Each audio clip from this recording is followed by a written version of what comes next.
नमस्कार दोस्तों, मैं अगेन आप लोग के लिए वीडियो लेकर आया हूँ यूनिट 5 COA KCS 302।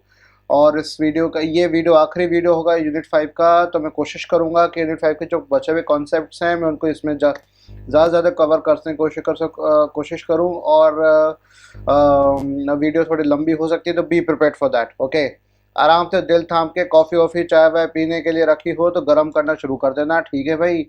और बस अब अपना लग जाओ काम पे, ठीक है। ओके, ये यूएसबी है, बहुत सारे नोटिफिकेशंस बहुत सारे आ रखे। तो आपको मेरे स्क्रीन अब क्लियरली दिख रही होगी, ब्लैक स्क्रीन दिख रही है, पेन रेडी है, मेरे नोट्स रेडी हैं। तो मैं उसमें से आपको कंसाइज वे में बड़े आसान शब्दों में आपको बताना शुरू करूँगा। ओके, पहले अपना ये साफ़ कर लूँ ज़रा। ओके, प्रोसीडिंग शुरू करते हैं। स्क्रीन भी गंदी हो रही है, पता नहीं यार, धूल बहुत आ जाती है सच में। ओके, बिना किसी देरी के हम एक बार शुरू करके देखते हैं एक बार। तो सबसे पहले मैं आपको बात बताना चाहता हूँ यहाँ पर, let me right this is COA KCS 302। Okay, unit 5 part 2। This video is part 2 और इसी में ये फाइनल पार्ट ही होगा जो कवर करने की कोशिश करूँगा। सॉरी बच्चों, ठीक है। तो हम अब शुरू करते हैं इसको।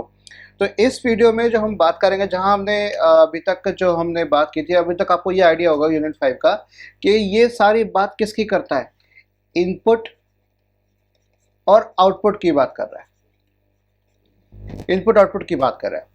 इसी इनपुट आउटपुट को हमने फंडा देखा कि भाई interrupt initiated input output, programmed input output और DMA, ठीक है। हमने तीनों के बारे में जाना भी, और हमने इंटरप्ट्स के कई जोड़ियाँ भी देखी और एक सिंगल बंदे को भी देखा। जोड़ियाँ कौन कौन सी थी, अगर आपको मैं याद करा दूं, पहली थी आपकी हार्डवेयर और सॉफ्टवेयर की जोड़ी थी, hardware interrupt and software interrupt, ठीक है। दूसरी जोड़ी कौन सी थी आपकी, vectored and non vectored interrupt. तीसरी जोड़ी कौन सी थी आपकी, मास्केबल एंड नॉन मास्केबल। देखा, थोड़ा टाइम लग जाता है, ठीक है। इस तरह से आप देखो, याद करो, ठीक है। तो 3 जोड़ियाँ होंगी, CO ने बना दी जोड़ी, कोआ ने बना दी जोड़ी, होए 3 जोड़ी बना दी देखो उसने आपको लिए। और चौथा एक अकेला बंदा बचा है। अगर मैं इसको ना करके मैं इसको ले, तो चौथा बंदा जो बचा है वो है प्रायोरिटी इंटरप्ट। वो अकेले काफ़ी है, कहता है मुझे जोड़ी की ज़रूरत नहीं है, मैं एकदम सिंगल बढ़िया खुश एकदम मस्त हूँ। तो उसी के आगे हम कहानी को आगे बढ़ाते हैं। हमने DMA की बात सारी देख ली, DMA आपको समझ में आ गया होगा, आई एम श्योर। और सबसे पहले वीडियो स्टार्ट करने से पहले अंत तक देखना, पहली बात तो अंत तक देखने, और लाइक, अभी आप मेरे चैनल पे नए हो तो सब्सक्राइब कर दो, मेरे वीडियो को लाइक कर दो, और कमेंट में बताना भैया कैसे पढ़ाता हूँ, ठीक है। ओ सॉरी, माइक पे लग गया, सॉरी।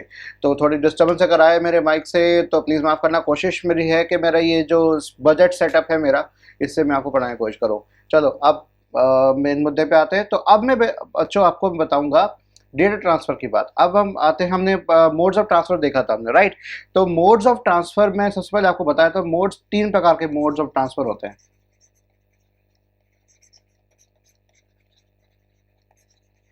और ये मोड्स ऑफ ट्रांसफ़र एक्चुअल में ये चीज़ 3 प्रकार की डेटा ट्रांसमिशन हो गया, या फिर ट्रांसफ़र ना करके मैं इसको ट्रांसमिशन भी कह सकता हूँ। तो एग्ज़ाम में मोड्स ऑफ ट्रांसमिशन भी आ सकता है। और टू बी एग्जैक्ट मैं और चीज़ कहूँ, डेटा की बात कर रहा हूँ मैं यहाँ पर, और किसी चीज़ की।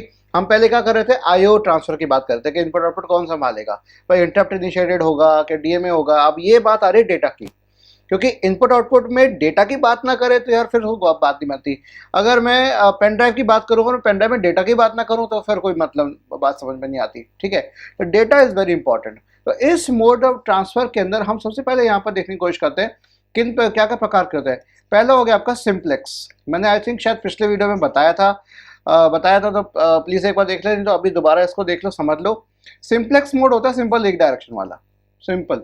ये आपके जो आपके एग्जांपल्स आप इसको ले सकते हैं। सबसे बड़ी एग्जांपल है आपका रेडियो, और उससे बेहतर एग्जांपल, रेडियो अगर नहीं समझ में आ रहा हो या नहीं ध्यान आ रहा हो कैसे क्या है, आपका DTH, direct to home service.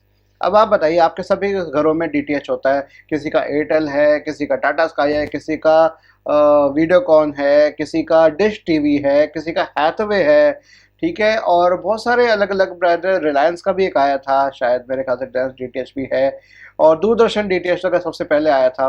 ठीक है। जैसे कई सारे डायरेक्ट टू होम सर्विसेज है, आपके जो डिश एंटीना आपका लगा होता है उससे आपका सैटेलाइट से कनेक्टेड है, और सैटेलाइट से जो भी आपका ट्रांसमिशन हो रहा है चैनल्स का वो आपको हो रहा है। अब आप मुझे सीधी सी बात बताइए, सपोज करें एक चैनल का नाम मैं यहाँ पर लिखता हूँ आज तक। आई नो काफ़ी लोग ये न्यूज़ चैनल से बहुत पॉपुलर भी है, और आज तक जो चैनल है ये सभी में आता है। ठीक है, अगर सपोज करें मैं टाटा स्काई की बात करूँ, देखो मेरे पास दोनों कनेक्शन है, मेरे घर पे टाटा स्काई और यहाँ मैं जब रूम में रह रहा हूँ तो मेरे पास एयरटेल है, तो मैं कोशिश करता हूँ शायद तो टाटा स्काई जिनके पास है वो एक बार ज़रूर चेक कर लें। आई थिंक वो आपका टाटा स्काई में आपका 508 या 510 चैनल नंबर पे आ रहा होगा। मैं एक बार चेक कर लें, 506 से आपका 504 पे एबीपी न्यूज़ आता है, 506 पे आपका इंडिया टीवी आता है, और 508 या 510 या 509 इतने आसपास ही मेरे ख्याल से टाटा स्काई पे आपका आता है आज तक। और अगर मैं एयरटेल की बात करूं, वही एयरटेल की बात करूं, एयरटेल में आपका जो आता है ये आ रहा था 314 313 पे स्टैंडर्ड डेफिनेशन, और 314 पे एचडी आता है, तो ये आप देख लीजिएगा। तो अब एक चीज बताइए, जिनके सबके एयरटेल कनेक्शन है सबको 314 पे दिख रहा है ना, ब्रॉडकास्ट किया जा रहा है, मतलब एक एयरटेल का एक मेन ऑफिस है जो चैनल ब्रॉडकास्ट कर रहा है अपना। ठीक है, ब्रॉडकास्ट ब्रॉडकास्ट वर्ड बोल रहा हूँ, देखिए ये बहुत इंपॉर्टेंट वर्ड है। आपके नेक्स्ट ईयर में छठे सेमेस्टर में कंप्यूटर नेटवर्क्स आने वाला है, उसमें ब्रॉडकास्ट टर्म बहुत इंपॉर्टेंट है, और यही कंसेप्ट आपका आएगा इसके अंदर जो आप अभी यहाँ पढ़ने की कोशिश कर रहे हैं। ब्रॉडकास्ट ब्रॉडकास्ट का मतलब होगा कि एक सोर्स और कई सारे रेसिपिएंट्स है, और सिर्फ एक ही डायरेक्शन है। अब आप मुझे बताइए, मैं रेडियो का एग्जांपल भी ले रहा हूँ, क्या आप रेडियो में वापस बोल सकते हैं अरे भाई ये दूसरा गाना चला, ये गाना पसंद नहीं आ रहा? आई डोंट थिंक सो कि आप रेडियो में वापस स्पीकर बोलते हैं अरे चुप हो जाए यार, तेरी बातें सुननी यार, तो दूसरा गाना सुना, ऐड बंद कर दूसरा गाना सुना। या एयरटेल पे डीटीएच आप देख रहे हैं तो वहीं पे आपने बोलना शुरू कर दिया माइक का, अरे भाई ऐसे रिमोट कर रख के, हाँ भाई कुछ और चलाइए जाइए, अंजनाओं का शब्द बोल रहे होंगे, अरे भाई इन न्यूज़ से चीखना बंद कर, कान दर्द हो गए। राइट, ऐसा तो आप नहीं कर सकते ना। तो इसका मतलब ये वन वे ट्रांसमिशन है, इसको मैं कह सकता हूँ one way, it's a one way transmission. Obviously कौन सा ट्रांसमिशन की बात कर रहा हूँ, डेटा ट्रांसमिशन की बात कर रहा हूँ, और किसी ट्रांसमिशन की बात नहीं कर रहा। राइट, अब इसी तरीके से एक और आपका आता है, नेक्स्ट मैं बताता हूँ। अब आते हैं आपका टू वे ट्रांसमिशन आते हैं, टू वे ट्रांसमिशन। अब टू वे ट्रांसमिशन में फंडा क्या है आपका, दो आते हैं, एक आता है आपका हाफ डुप्लेक्स और दूसरा आता है फुल डुप्लेक्स। अब हाफ डुप्लेक्स का फंडा क्या है भाई, हाफ डुप्लेक्स का फंडा है, हाफ शब्द से हाफ एंड फुल, देखिए दो चीजें अलग हैं। इसको आप ऐसे समझ लीजिए, बेस्ट एग्जांपल मैं आपको दे रहा हूं यहाँ पर, वॉकी टॉकी। अरे यार मेरी इंग्लिश को क्या हो गया, मैं आज सही से लिख नहीं पा रहा हूँ, sorry for that. Walkie talkie, right. अब वॉकी टॉकी होता है ना, हाँ भाई हेलो, जैसे बोलते हैं हाँ भाई ये वो आ गया, उधर पर्सन आ गया है, ओवर, फिर सामने वाला बोलता है। राइट, आपने जितने सुरक्षा बल, अगर आप मेट्रो में ट्रैवल करें मेट्रो में देखा होगा, या कहीं भी आप कहीं भी जाएं तो उनके पास आपके पास एक डिवाइस रहती है with antenna, that is called walkie talkie. और सिविलियंस के लिए भी वॉकी टॉकी आता है जो आप अपने कैंपिंग में उसमें सब इस्तेमाल कर सकते हैं। या सबसे बड़ी एग्जांपल अगर आपको बताऊं, अगर बचपन में अगर आप लोगों ने किया है कि नहीं आई डोंट नो, एक टिन के दो डब्बे लिए जाते थे, उस पर एक धागा बांध दिया जाता था, और ऐसे करके हेलो तो दूसरा कान पे लगाता था, आप यहाँ से बोलते थे दूसरा कान पे लगाता, मतलब एक्चुअल में क्या हो रहा है यहाँ पर, व्हाट इज हैपनिंग, वहाँ पे एक दोनों वेज अलाउड है। तो यहाँ पे कंडीशन आ गई, या तो एक रास्ता होगा सोर्स टू डेस्टिनेशन, या डेस्टिनेशन टू सोर्स, कोई एक बार में एक ही जा सकता है दोनों allowed, it's a two way transmission, but एक बार में एक ही अलाउड है। जबकि सिंप्लेक्स में क्या था, एक ही है, it's a one way transmission, one way सड़क है, टू वे हो ही नहीं सकती। ठीक है, जैसे आपका रेडियो ब्रॉडकास्ट हो गया। सेकेंड आता है, आई होप आपको समझ में आ गया होगा अब ये हाफ डुप्लेक्स वाला फंडा, राइट। नेक्स्ट आता है आपका फुल डुप्लेक्स। फुल डुप्लेक्स भाई साहब, तो आप जैसे अगर आप फ़ोन पे बात करते हैं किसी से, अपने टेलीफोन से बात करते हैं, अपने फ़ोन स्मार्टफोन से और किसी को कॉल करते हैं, चाहे व्हाट्सएप कॉल करें या वीडियो कॉल करें, तो आप एक साथ दोनों कर सकते हैं, इन एंड आउट, मतलब सोर्स एंड डेस्टिनेशन एक साथ अपनी बातचीत एक साथ कर सकते हैं। ठीक है, अगर सामने वाला बोल रहा था, बीच में उसको टोक रहा, अरे भाई चुप हो जा, ये नहीं मैं तेरे को बताता हूँ, समझ रहे हो? तो this is a full duplex transmission. ठीक है, अब हम आते हैं इसमें और गहराई में आते हैं, क्योंकि अब मेन आपका एक तो डीएमए बहुत इंपॉर्टेंट है 5th यूनिट के अंदर, दूसरा कॉन्सेप्ट जो बहुत इंपॉर्टेंट आता है, इसके क्वेश्चंस आते हैं, बहुत पूछे जाते हैं और डायरेक्ट क्वेश्चन पूछे जाते हैं। सबसे पहले जो डायरेक्ट क्वेश्चन पूछा जाता है, मैं इसको कुछ इस तरीके से लिखने की कोशिश करूंगा। वो आता है asynchronous and synchronous data transfer. ये दो प्रकार के डेटा ट्रांसफर आते हैं आपके, एसिंक्रोनस एंड सिंक्रोनस। सिंक्रोनस और एसिंक्रोनस में सिर्फ एक ए जो वर्ड जोड़ रहा है। अब सबसे पहले बात देखते हैं सिंक्रोनस। तो अगर मैं आपको if I go to my Google Chrome और मैं आपको सिंक्रोनस शब्द का मतलब बताना चाहता हूँ कि what is this synchronous means, तो सिंक्रोनस का अगर मैं सिंपल मतलब बताऊँ आपको, मैं नेट चल जा, तो मैं इसको मैग्नीफाई कर लूँ, मैग्नीफायर, तेरा मैग्नीफायर फायर। तो सिंक्रोनस का मतलब हो गया एग्जिस्टिंग और occurring at the same time. पहले वाले को देखिएगा, दूसरा वाला तो एस्ट्रोनॉमी से एस्ट्रोनॉमिकल टर्म है, मतलब उसका आंसर है। तो मतलब जैसे अगर कोई भी चीज़ एक साथ एक करंट टाइम पे हो रही है, टाइम देखिए एट द सेम टाइम। अब ये टाइम हमारा कंप्यूटर के केस में कौन मेंटेन करता है टाइम, बताइए? टाइम कौन मेंटेन करता है कंप्यूटर के टर्म्स में? मैं वापस इसको मिनिमाइज कर लेता हूँ, राइट। तो अब जब मैं सिंक्रोनस की बात कर रहा हूँ, तो ये सिंक्रोनस शब्द है मेरा, ये सिंक्रोनस शब्द मेरा टाइम की बात कर रहा है, टाइम की बात कर रहा है। और टाइम कंप्यूटर पे कौन मेंटेन करता है? आपकी क्लॉक। क्लॉक मैंने पहले ही बताया हुआ है, क्लॉक एक सिंपल सा एक फंडा होता है आपका, नहीं बताया तो दोबारा, अगर नहीं बताया तो प्लीज़ सुन लेना।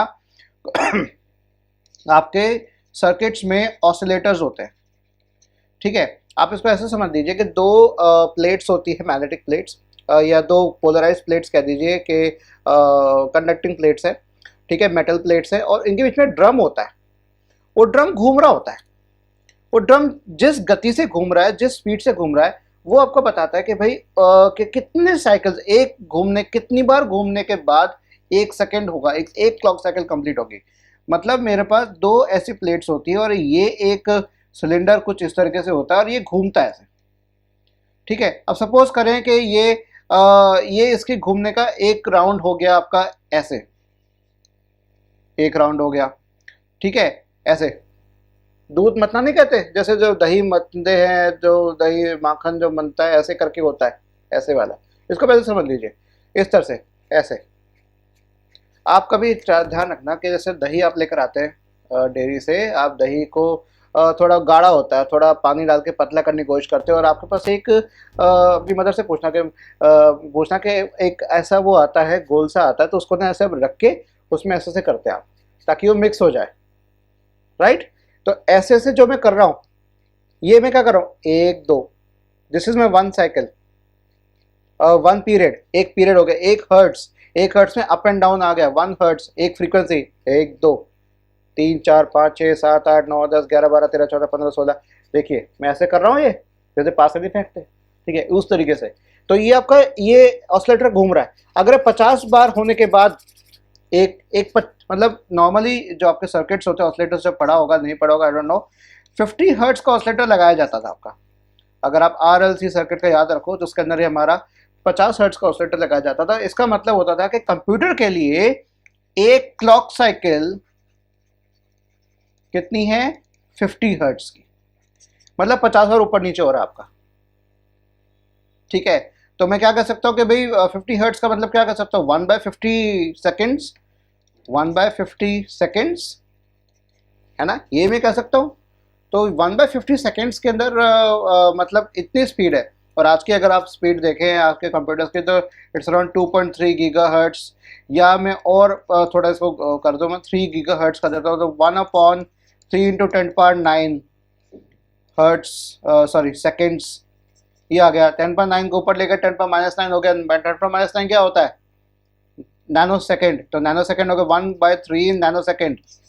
इतने एक क्लॉक साइकिल इतने की है, मतलब एक क्लॉक साइकिल मतलब एक इंस्ट्रक्शन इतनी देर में हो जाती है। यहाँ एक इंस्ट्रक्शन में इतना टाइम लग रहा है, समझ रहे हैं? तो ये टाइम की बात आ रही है। अगर एक टाइम से अगर आपका क्लॉक चल रही है, अगर क्लॉक है, अगर क्लॉक इज देयर, तो सिंक्रोनस में क्या क्लॉक होता है, और एसिंक्रोनस में क्लॉक इज नॉट देयर। मतलब घड़ी मैच नहीं होती कि भाई कब 5 बजे आपने डेटा भेजा और 6 बजे तक रिसीव हो गया, ऐसा नहीं होता। तो एसिंक्रोनस में ये क्लॉक का फंडा बिल्कुल भी नहीं है, टाइम के हिसाब से कोई फंडा नहीं है। दोनों को हमें अलग तरीके से मैनेज करना पड़ेगा। अब कैसे मैनेज करेंगे उसको हम आगे देखते हैं अभी, राइट। तो सबसे पहली बात आती है कि भाई कि एसिंक्रोनस जो आपका इनपुट आउटपुट है, इसको मैं एक चीज़ यहाँ पर लिखना शुरू करता हूँ। एक काम करता हूँ, मैं टाइप ही कर लेता हूँ यार। मैं यहाँ पर देखिए आपके सामने टाइप कर रहा हूँ, तो आप देखिए जब मैं टाइप कर रहा हूँ आप देखिएगा ध्यान से। मैं इसको थोड़ा बड़ा भी कर दूँ, राइट। देखिए मैं ध्यान से लिख रहा हूँ आपके लिए। एसिंक्रोनस, ठीक है, data transfer, okay, is a form of input output processing, IO. इसको मैं ऐसे कर देता हूँ, IO processing that allows other devices, दूसरे डिवाइसेस को अलाउ करता है टू डू प्रोसेसिंग। ये आईओ प्रोसेसिंग का ही एक हिस्सा है। बिफोर प्रोसेसिंग अलाउ करता है किससे पहले? Before the transmission, before the data transmission या transfer is done. Data transfer होने से पहले आईओ प्रोसेसिंग खत्म करो, ये एसिंक्रोनस डेटा ट्रांसफर बात करता है। और इसके अंदर हमारे पास क्या, ये ऐसा क्यों होता है? पहली बात, कुछ प्रॉब्लम्स हमारे पास इसकी प्रॉब्लम्स भी आती हैं। ऐसा नहीं है कि पूरी तरह फुल प्रूफ सिस्टम है। इनकी प्रॉब्लम ये आती है कि भाई के प्रॉब्लम्स क्या है इसकी? देखिए प्रॉब्लम्स भी लिखने की कोशिश कर रहा हूँ। पहली सिंपल प्रॉब्लम होती है, इट इज़ नॉट श्योर, ये पूरी तरह आश्वस्त नहीं है, श्योर नहीं है, that the data on the data bus. अब डेटा जो हमारा डेटा बस पे रेडी है, सॉरी डेटा बस पे रेडी है हमारा डेटा बस, ठीक है, वो फ्रेश है कि नहीं है? इज फ्रेश और नॉट, कि वो काफ़ी कितनी देर से इंतजार कर रहा है, काफ़ी वेटिंग टाइम ना हो जाए डेटा का ऐसे पड़े पड़े, ठीक है।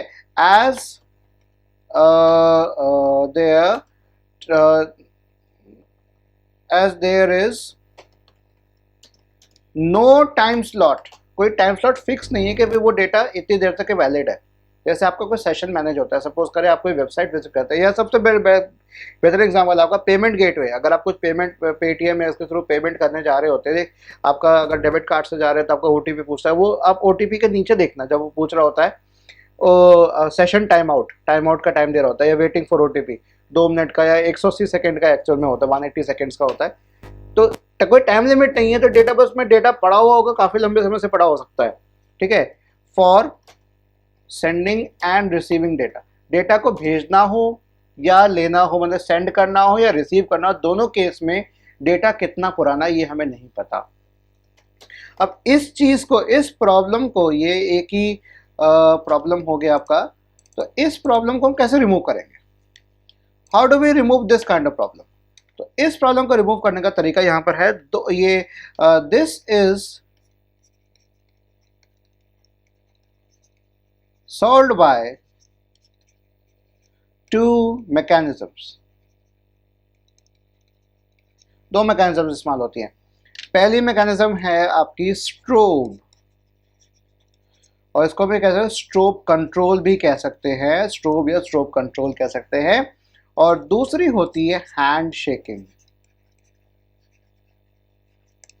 ठीक है। दोनों अब चूंकि एक सोर्स एक डेस्टिनेशन है, इनके बीच की बातचीत करें, दोनों ही मेरी 2 तरीके से होती है। एक होती है सोर्स इनिशिएट करता है, सोर्स इनिशिएटेड, और दूसरा होता है डेस्टिनेशन इनिशिएटेड। दोनों ही मतलब आपके पास अगर सीधा क्वेश्चन अगर है ना कि what is a synchronous data transfer, explain the data synchronous data transfer, ध्यान से सुनना, मेरी पूरी वीडियो देखना, मैं क्वेश्चन साथ साथ बताता हूँ, अलग से कमेंट में नहीं बताऊंगा, समझ रहे हो। क्वेश्चन है explain a synchronous data transfer या explain a synchronous input output transfer. अगर ये ऐसा क्वेश्चन आता है, ठीक है, तो आपके पास 4 चीजें लिखनी है आपको। बड़ा क्वेश्चन आएगा हमेशा ध्यान रखना, 7 नंबर का या 10 नंबर का क्वेश्चन आ सकता है, 7 8 9 10 बड़े क्वेश्चन, बहुत बड़ा क्वेश्चन बनता है, तो उसमें 4 चीजें मिलनी है आपको। Source initiated strobe control, destination initiated strobe control, source initiated hand shaking, destination initiated hand shaking.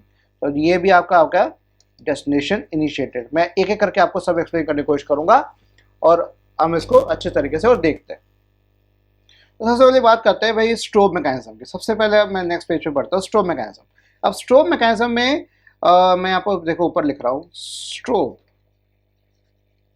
Control. अब स्ट्रोब कंट्रोल क्या भला है भैया, ठीक है। अब स्ट्रोब कंट्रोल का फंडा आप देखें, स्ट्रोब एक्चुअल में है क्या। स्ट्रोब एक सिग्नल है, स्ट्रोब को मैं आप सिंपल बता दूं, एक सिग्नल है। ये आप इसको ऐसे समझ लीजिए, रेस ट्रैक पे कई सारे आपके जो धावक है, जो रेसर्स हैं, वो इंतजार कर रहे हैं, they are waiting for the signal to start. ऐसे आपके कार रेसिंग में भी होता है, तो आपका वो होता है आपका क्या कहते हैं, ट्रैफिक लाइट जैसा होता है, रेड येलो एंड ग्रीन, मतलब गो, तो एक सिग्नल के ऊपर जा रहा है ना। तो इस सिग्नल को जिससे कुछ एक चीज स्टार्ट हो रही है कि चलो भाई बात शुरू करते हैं, चलो भाई बातचीत करते हैं, तो एक सिग्नल जाता है, उस सिग्नल को हम क्या कहते हैं, स्ट्रोब। अगर कोई भी बातचीत किसी सिग्नल से के द्वारा बातचीत की जा रही है, कोई सिग्नल देकर की जा रही है, ठीक है, तो उसे हम कहते हैं स्ट्रोब कंट्रोल। और ये डेटा ट्रांसफर आपका कंप्यूटर ऑर्गेनाइजेशन आर्किटेक्चर के अंदर बहुत ही महत्वपूर्ण है, ठीक है। तो अगर सिग्नल देकर बातचीत शुरू हो रही है तो मतलब क्या कहेंगे, स्ट्रोब कंट्रोल कहेंगे। अब इस स्ट्रोब कंट्रोल में 2 फंडे और आते हैं हमारे पास। पहला फंडा आता है सोर्स इनिशिएटेड। मैं सिर्फ डायग्राम बनाऊंगा, बाकी एक्सप्लेनेशन में साथ साथ करूंगा, वीडियो को ध्यान से सुनना, ध्यान से देखना। अगर रह जाता है तो वापस पीछे जाके फिर दोबारा सुनना और नोट्स अपने खुद बनाना भाई। अपने हैंड राइटिंग से नोट्स बनाओगे ना, तो वही चीज तुम्हारे दिमाग में इम्प्रिंट हो जाएगी, मतलब तुम वहां पर लिख रहे होगे, मेमोरी में राइट कर रहे होगे, तो तुम्हारा ये रिफ्रेश हो रहा है, ठीक है। यहाँ लिखोगे तो यहाँ पर बहुत बड़ा फर्क पड़ेगा और तुम्हें एग्जाम में लिखने में कोई दिक्कत नहीं आएगी, राइट। ये बेस्ट तरीका बता रहा हूँ इंजीनियरिंग पास करने का। रटो मत, कंसेप्ट समझ के करो, लाइफ लॉन्ग याद रहेगा। तो सोर्स इनिशिएटेड स्ट्रोब कंट्रोल। अब मैं बैकग्राउंड को मैं कुछ इस तरह से रखता हूँ ताकि मैं डायग्राम बना सकूँ, ठीक है। तो डायग्राम में कुछ इस तरह से बनाता हूँ, देखिए ज़रा ध्यान से देखिए। तो मैं क्या कर रहा हूँ, यहाँ पर एक डब्बा बनाना है, ओए सॉरी, डब्बे के लिए मुझे ये चाहिए है ना। डब्बा मैंने बना दिया कुछ इस तरह से, एक डब्बा ये और एक डब्बा ये। बहुत इजी है, बहुत छोटा सा टॉपिक है, और ये टॉपिक आपको गीक्स फॉर गीक्स वेबसाइट पे मिल जाएगा, geeksforgeeks.org वेबसाइट पे जाइएगा, वहाँ भरा पड़ा है मामला, ठीक है, डोंट वरी अबाउट इट, ठीक है। और इससे मैं एक मैं कलर लेता, चलो ये लेता हूँ और एक लाइन बनाता हूँ कुछ इस तरीके से। कहाँ गया कहाँ गया कहाँ गया, हाँ ये रहा। तो 2 लाइनें बन रही हैं यहाँ पर, 2 सेम डायरेक्शन की, एक में रेड, एक में पिंक रख रहा हूँ और एक में ग्रीन रख रहा हूँ, ठीक है। और मैं क्यों रख रहा हूँ देखो आपको बताता हूँ अभी। अब मैं इनके लेबलिंग कर दूं, लेबलिंग करता हूं, तो मैं ये क्या हो गया मेरा पास, ये मेरा हो गया सोर्स, ये मेरा हो गया डेस्टिनेशन। चूंकि सोर्स ये मेरा क्या है, डेटा बस, डेटा बस जा रहा है सोर्स से डेस्टिनेशन, तो पिंक कलर में इस्तेमाल कर रहा हूँ डेटा बस के लिए, और ग्रीन कलर में इस्तेमाल कर रहा हूँ स्ट्रोब सिग्नल के लिए, स्ट्रोब के लिए। तो जब सोर्स बातचीत स्टार्ट करता है, डेटा बस से डेटा भेज रहा है, हाँ भाई डेस्टिनेशन। जैसे अगर आपको, मैं सपोज कर मुझे अपने फ्रेंड से बात करनी है, तो मेरा फ्रेंड सपोज करे, मेरा एक बहुत अच्छा मित्र है अरविंद पाल, और मेरा स्कूल मेट है, very good friend of mine. और तो सपोज कर मुझे अरविंद को फ़ोन करना है, तो मैं अरविंद को कुछ डेटा बस से कुछ ट्रांसफ़र भी कर रहा हूँ, साथ साथ बोल रहा हूँ अरे अरविंद सुन यार तेरे लिए सामान लाया हूँ मैं, तेरे लिए एक चीज़ लाया हूँ मैं, राइट। तो उसको मैं अरे अरविंद सुन, तो उसका ध्यान मेरी तरफ आएगा और साथ साथ उसको मैं कोई डेटा बस पे डेटा भी दे रहा हूँ। ये हो गया मेरा source initiated strobe control, right. Simple है कि भाई सोर्स क्या करेगा, पहले डेटा बस में डेटा को रखेगा है और स्ट्रोब सिग्नल ऑन कर देगा, ठीक है। तो ये पहले डेटा को रखा इसने, पहले डेटा को इसने रखा, हाँ भाई रेडी है भाई चलने के लिए, और इसको इसने ऑन कर दिया, हाँ भाई। और उसके बाद क्या हुआ, डेस्टिनेशन ऑन देखेगा, वो अपने खुल जा सिम खोल देगा, हाँ भाई आ जा आ जा आ जा। तो भाई सोर्स ने बातचीत को शुरुआत की, सोर्स ने इनिशिएट किया है, सोर्स ने इनिशिएटिव लिया है। अगर लड़कियां अगर आप देख रही हैं तो आप किसी भी रिलेशनशिप में क्या चाहती हैं कि लड़का आके बातचीत स्टार्ट करे, राइट। तो लड़के को समझ लीजिए सोर्स, आप हो गए डेस्टिनेशन, राइट। और तो सोर्स इनिशिएटेड, ठीक है। तो सिग्नल दिया, हाँ भाई मैं बात करना चाह रहा हूँ। वो बात अलग है कि सिग्नल लड़कों के गलत गलत हो जाते हैं और लड़कियों के सिग्नल लड़कों को समझ में नहीं आते, वाइस वर्सा भी होता है, राइट। तो सोर्स इनिशिएटेड हो गया, किसी ने बातचीत स्टार्ट की किसी और से एक सिग्नल देकर, ठीक है। जैसे हम कहते हैं source initiated strobe signal, strobe control, source initiated strobe control. Sorry थोड़ा टंग ट्विस्टिंग हो रही है, समझ में आ गया, राइट। नेक्स्ट हमारे पास आता है, मैं इसी को बनाने की कोशिश करता हूँ दोबारा से, पहले डायग्राम बना दूँ, क्या कहते हो हैं, if you allow me, allow क्या, रिकॉर्ड कर रहा हूँ भाई, भैया वीडियो को लाइक करना मत भूलना, बता रहा हूँ, और भाई सब्सक्राइब करके जाओ। 80% तुम लोग 80% मेरे वीडियो देखते हो लेकिन सब्सक्राइब नहीं मारते यार, बहुत गलत बात है। मेरे वीडियोस पे जितने व्यूज़ आते हैं, मेरे चैनल पे अब तक जितने व्यूज़ आए हैं आज तक, 80% लोग बिना सब्सक्राइब किए चले जाते हैं। यार ऐसा मत करो यार प्लीज़, मेरा छोटा सा चैनल है, अपना बंधु समझकर, अपना फेलो इंडियन समझकर कर डालो ना, क्या दिक्कत है। कैरिमनाटी का तो बड़े जल्दी कर लेते हो हैं, एंग्री प्रैश को बड़ी जल्दी कर लेते हो, हम नहीं मिलते, करो जल्दी। हाँ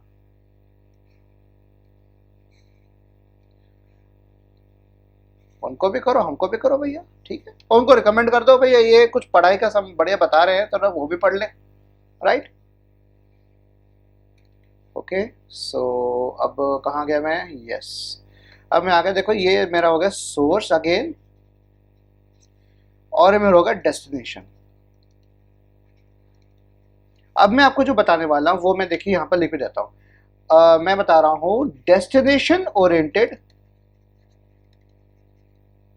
सॉरी ओरिएंटेड नहीं कह रहा, destination initiated, source initiated, destination initiated. अब जैसे पहले लड़के ने बातचीत स्टार्ट की, लड़के से दोस्ती करनी चाहिए, दोस्ती का हाथ बढ़ाया, अपनी बात रखी, राइट, या किसी को अपनी फीलिंग्स कही, ठीक है।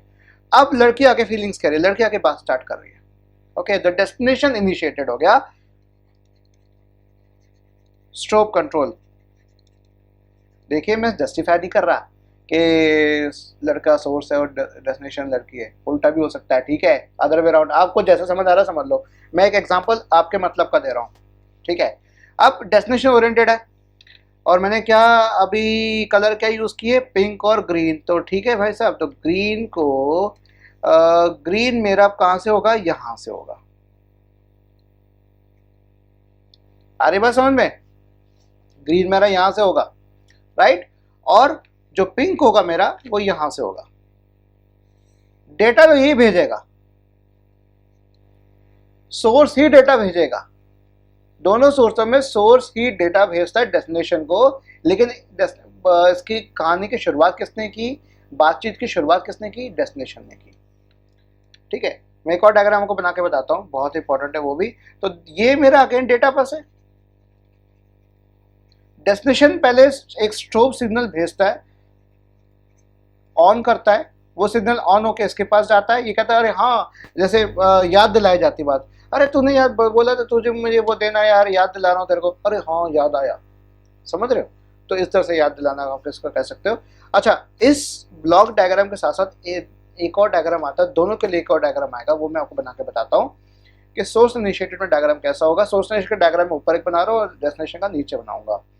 तो उस डायग्राम कहते हैं टाइम एंड डायग्राम। क्या कहते हैं, टाइम एंड डायग्राम। वो देखिए मैं कैसे बनाता हूँ, देखिए मैं इसको कैसे बनाऊँ, बाइट से बनाता हूँ। चलो अब देखिए ध्यान से, ये ऐसे लिया, इसको मैं काम करता हूँ थोड़ा मोटा ही ले लेते हैं, राइट। ऐसे लिया, ऐसे लिया, ये थोड़ा ऐसे रखा, ये मेरा ऐसे हो गया। देखिए मैं इसको सब समझाता हूँ, डोंट वरी। तो ऐसे ही आपका कुछ इस तरह से भी हो गया ये मेरा।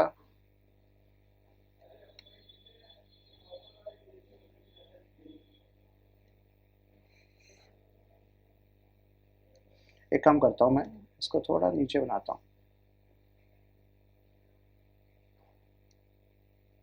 थोड़ा छोटा भी करता हूँ इसको मैं।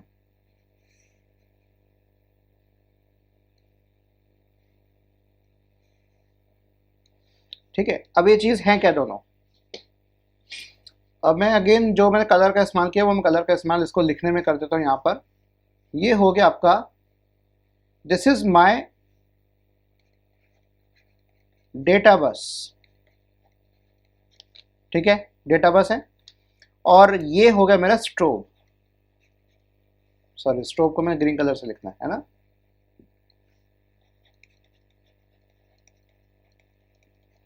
ये हो गया स्ट्रोब। ये मेरा क्या हो गया,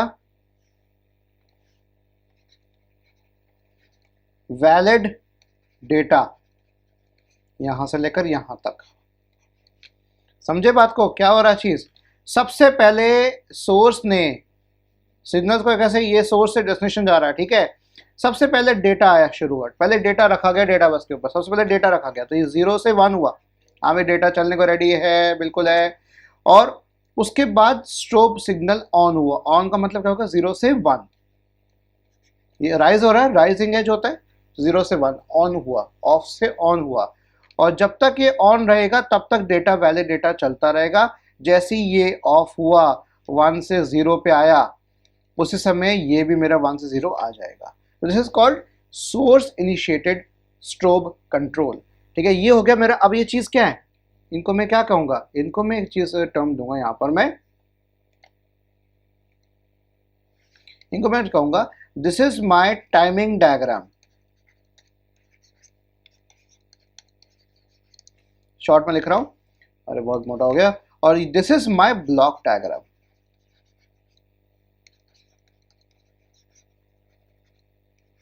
ठीक है, तो हमेशा एग्जाम में अगर चीजें आती है तो सोर्स इनिशिएटेड का भी ब्लॉक डायग्राम बनाएंगे, उसका टाइमिंग डायग्राम बनाएंगे, तभी वो एक पार्ट कंप्लीट होगा। अगर आपने इनमें से कोई एक डायग्राम बना दिया तो आपका क्वेश्चन इनकम्प्लीट है, मार्क्स वहीं लूज करोगे सीधा। तो as an examiner, as a teacher मैं आपको बता रहा हूँ, ध्यान से सुनिए। सोर्स इनिशिएटेड स्ट्रोब कंट्रोल में block diagram and timing diagram दोनों बनेंगे। ऐसे ही मैं डेस्टिनेशन के लिए बता रहा हूँ, सेम चीज आपकी हैंड शेकिंग में भी रहेगी। ठीक है, तो हर एक मेथड के, हर एक पार्ट के 2 डायग्राम होंगे, ब्लॉक डायग्राम और टाइमिंग डायग्राम, याद रखिएगा। अब मैं इसका बनाऊं, ये मेरा हो गया, कहाँ गया मेरा ये, इसको मैं ऐसे कर देता हूँ, ऐसे। ठीक है, और इसका मैं कुछ इस तरह से बनाता हूँ, ऐसे कर देता हूँ, यहाँ पर मैं टाइम डायग्राम बना दूंगा। ठीक है, आई होप मेरा तरीका आपको पसंद आ रहा हो। तबीयत खराब हो रखी, कोई बात नहीं। तो अब हमारे पास यस, अब ये थोड़ा आगे पीछे हो जाएगा, पहले स्ट्रोब बाद में आ रहा है, राइट। तो स्ट्रोब पहले होगा फिर डेटा बस होगा, तो क्योंकि डेस्टिनेशन भेज रहा है, डेस्टिनेशन ने पहले भेजा, हाँ भाई शुरू कर, तो सोर्स को कुछ देर में सुनाई दिया। देखो यहाँ पर क्या हो रहा है, ये चीज़ क्या है, यहाँ पर आपको क्या लग रहा है, ये क्या है, ये एक डिले हो रहा है ना, डिले हो रहा है ना, तो सोर्स को टाइम लग गया पहली बार में कि स्ट्रोब जनरेट करने में, सिग्नल जनरेट करने में। डेटा रेडी है, कुछ वक्त लग गया, कुछ सेकेंड्स का वक्त लग गया। यहां पर मेरे पास क्या हो रहा है, डेस्टिनेशन भेज रहा है, तो डेस्टिनेशन ने सोर्स को भेजा, ठीक है। तो डेस्टिनेशन, तो डेटा तो रेडी है, लेकिन तो कुछ, जब वो डेटा तब भी रेडी है, डेटा पहले से रेडी है, लेकिन अब क्या हुआ, उसको सोर्स को इनिशिएट करने में टाइम लग गया। तो सोर्स भेजेगा तब जब वो सुनेगा, डेस्टिनेशन ने भेजा, सोर्स ने सुना, तब डेटा चालू हुआ। समझ रहे हो, पहले केस में क्या हो रहा है, सोर्स भेज रहा है, डेटा रेडी उसके पास, स्ट्रोब सिग्नल जनरेट करने में थोड़ा टाइम लगा उसको, सोर्स यहाँ पे भी धीरे है। ठीक है, डेस्टिनेशन ने बोला हाँ भी सोर्स डेटा भेजना भाई, तो सोर्स ने सुना तब डेटा किया, तो स्ट्रोब पहले ऑन हुआ, फिर डेस्टिनेशन, फिर डेटा बस पे जाएगा। अब देखिए मैं कैसे बना रहा हूं, देखिए ध्यान से। और इसको मैं ऐसे बना रहा हूं, हाँ ये ठीक है। ललित विशाख हो राधा हो के मीरा, मुझे भजन याद आ रहा है बच्चों, मैं बताऊं। ऐसे में बनाया था देखो, और इसको मैं ऐसे कर देता हूँ, इसको ऐसे कर देता हूँ, सेम तरीका देखिए डायग्राम बना रहा हूँ मैं। ओके, और दूसरा डायग्राम मेरा कुछ इस तरीके से होगा, ये मेरा पहले शुरू हो जाएगा,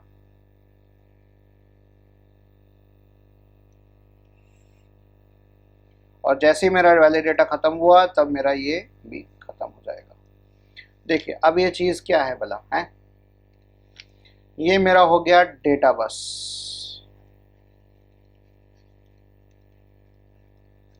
और ये मेरा हो गया, क्या हो गया भाई, स्ट्रोब। ठीक है, ये हो गया मेरा स्ट्रोब, और ये बीच में मेरा क्या रहा भाई, वाइट पे ये रहा वैलिड डेटा। ओके, ये मेरा हो गया वैलिड डेटा। तो अब देखिए क्या हो रहा है, सब पहले ये स्ट्रोब सिग्नल चालू हुआ, सबसे पहले स्ट्रोब सिग्नल पहले रिसीव करेगा सोर्स, उसके बाद ही, क्योंकि सोर्स ही डेटा भेज सकता है ना, डेटा तो डेस्टिनेशन नहीं भेज सकता ना, डेस्टिनेशन कहेगा भाई सोर्स यार तू भेजना। तो जैसे ही सोर्स ने रिसीव किया, पहले रिसीव करेगा और उसके बाद डेटा भेजेगा। तो ये देखिए, ये तो पहला सिग्नल रिसीव किया किसने, सिग्नल वॉज, या सिग्नल ना कहकर मैं इसको strobe, strobe signal was received by source first, पहले बार में उसने सुना, रिसीव किया, then data transfer occurs.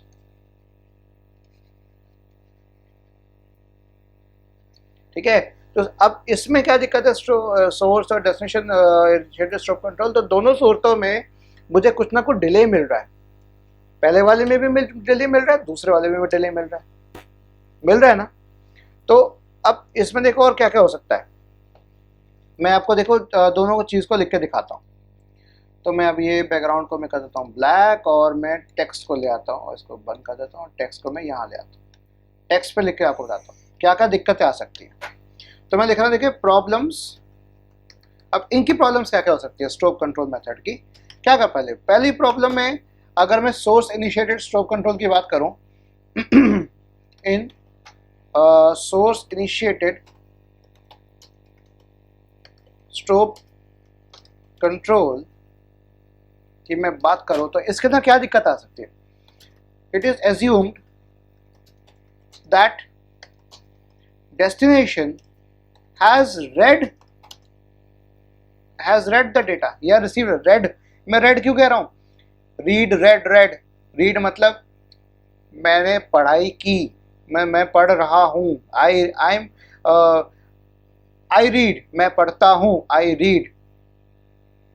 Read books, मैं बुक्स पढ़ता हूं, I read books, READ spelling same रहेगी, मैंने बुक्स पढ़ी, समझे।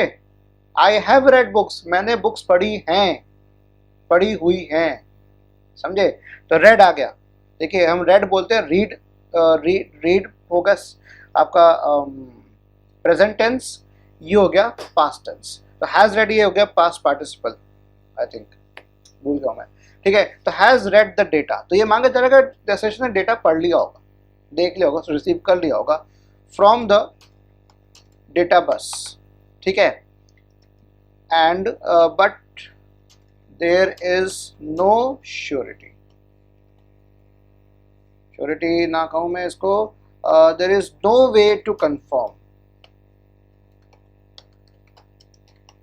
कोई तरीका ऐसा नहीं कंफर्म करने का कि डेस्टिनेशन ने डेटा पढ़ लिया है कि नहीं पढ़ लिया। मान के रख लिया कि मैंने भेज दिया ना, पढ़ लेगा अपना, पढ़ा नहीं पढ़ा मैं मेरी बला से जाए, ठीक है। तो ये हो गया आपका सोर्स इनिशिएटेड। दूसरा जो प्रॉब्लम आती है किस में आती है, आपकी डेस्टिनेशन ओरिएंटेड में, इनिशिएटेड में आती है। इसमें क्या आती है भाई, इट इज अज्यूम्ड दैट, अब क्या अज्यूम किया था, source has put the data, wait, put the data on the data bus, but again वही सेम चीज कहानी आगे, but there is no way to confirm this, या ऊपर पे जैसे ही करूंगा मैं करेक्शन कर रहा हूँ दिस एंड दैट, ठीक है।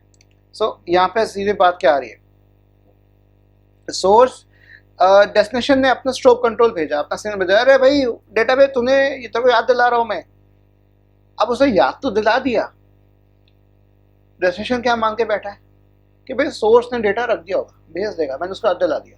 जैसे किसी से पैसे लेने हैं, अरे भैया तो कल पैसे ले आई हो, या वो मेरा सामान लिया तूने मुझसे लिया था, तो मैं तो मांग के रख लिया कि भाई वो लेकर आएगा, वो बहुत अलग है, लाए ना लाए या पैसे वापस करे ना करे, बट मैंने मांग के रखा ना, एज्यूम किया ना, कंफर्म नहीं कर सकता ना कि वो क्या उसने वो बातचीत शुरू की कि नहीं की, या जो डेटा मैं उसे रिक्वायर कर रहा हूँ, जो चीज़ रिक्वायर कर रहा हूँ, जो मैंने डेस्टिनेशन ने भेजा सोर्स को कि एक सिग्नल भेजा, हाँ भाई तू भेज मुझे, तो वो तो कोई तरीका नहीं ना मेरे पास जानने का कि उसने किया कि नहीं किया। या पहले केस में देखे भाई सोर्स मान के चल रहा है डेस्टिनेशन रिसीव कर लेगा, कंफर्म करने का दोनों में तरीका नहीं है। तो ये सबसे बड़ी प्रॉब्लम है हमारे स्ट्रोक कंट्रोल मैकेनिज्म के अंदर, राइट। तो इसीलिए हम आते हैं, अब इस प्रॉब्लम को हटाने का तरीका मैं यहाँ पे लिख देता हूँ, ठीक है, इसको मैं कर देता हूँ। इस प्रॉब्लम को कौन सॉल्व करेगा, इज सॉल्व्ड बाय,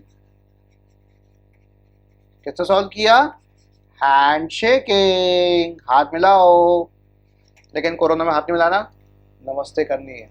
नमस्ते का मतलब पता है बच्चों आपको, नमः ते, देखो मैं हिंदी में कोशिश कर लिखने की, नमः और ते इनका संधि होती है दो की, तो ये क्या बनता है, नमः और ते विसर्ग है, विसर्ग जुड़ के क्या बनता है, नमस्ते। मेरी हिंदी ऐसी है भाई, राइटिंग मेरी ऐसी है मेरी 10th के तब से हिंदी पढ़ी तब से ऐसी राइटिंग है मेरी, बदलाव नहीं हुआ इसके अंदर, ज़्यादा मैं लिखता नहीं। तो नमः ते का मतलब क्या होगा, नमन करता हूँ, नमन किसका करता हूँ, तुम्हारा मतलब तुम्हारे शख्सियत का नहीं, तुम्हारे अंदर जो ईश्वर का अंश जो आत्मा बैठी है मैं उसको नमन करता हूँ, ऐसे। तो I bow down to the one, the soul who is a part of the supreme soul. कितनी ब्यूटीफुल बात है। तो हर एक को आप नमस्ते करें, नमस्कार करें, तो आपको बढ़िया रहेगा। प्रणाम जैसे अगर होता है प्रणाम, ठीक है। तो चलो ठीक है, अब हैंड शेकिंग कंसेप्ट हम यही पढ़ते हैं इसको, ठीक है। अब हैंड शेकिंग की बात को हम देखने की कोशिश करते हैं, हैंड शेकिंग फंडा है क्या। तो मैं अगेन नेक्स्ट पेज पे पढ़ता हूँ, तो मैं सीधी हैंड शेकिंग बात शुरू करता हूँ। हैंड शेकिंग में भी दो चीज़ें आती हैं आपके, मैं अगेन यहाँ पर लिख देता हूँ, हैंड शेकिंग में दो प्रकार की चीज़ें आती हैं। एक आता है आपका सोर्स इनिशिएटेड,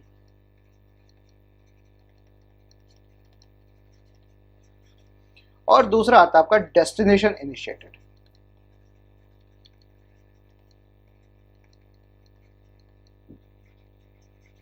ठीक है, सोर्स इनिशिएटेड, डेस्टिनेशन इनिशिएटेड, दो चीजें आती हैं, दोनों में आती है। ठीक है, अब इसके भी मैं अगेन डायग्राम बनाऊंगा और इसका एक टाइम डायग्राम बनेगा, दोनों को एक बार हम फटाफट देख लेते हैं। तो बैकग्राउंड को मैं कर देता हूँ लाइन वाला, ताकि बनाने मुझे आसान, ओए ये नहीं करना, अब ठीक है। कहाँ गया भैया, ओके। तो सोर्स इनिशिएटेड मैं बनाता हूँ आपके पास, तो मैं डायग्राम इधर बनाऊंगा, उसके साथ साथ मैं कोशिश करूंगा इसके नीचे बनाने की, और डेस्टिनेशन के लिए नीचे बनाऊंगा, यहाँ पर बनाऊंगा सोर्स के लिए। तो मेरे पास डायग्राम कुछ इस तरह से बनेगा, डब्बा बनाया एक मैंने, एक डब्बा ये और दूसरा डब्बा ये। यहाँ पे मेरे पास 3 लाइन्स आएंगे, ध्यान रखना। पहली लाइन में बना रहा हूँ मैं ब्लू से कुछ इस तरीके से, ठीक है। दूसरा बना रहा हूँ ग्रीन से, और तीसरा बना रहा हूँ पिंक से।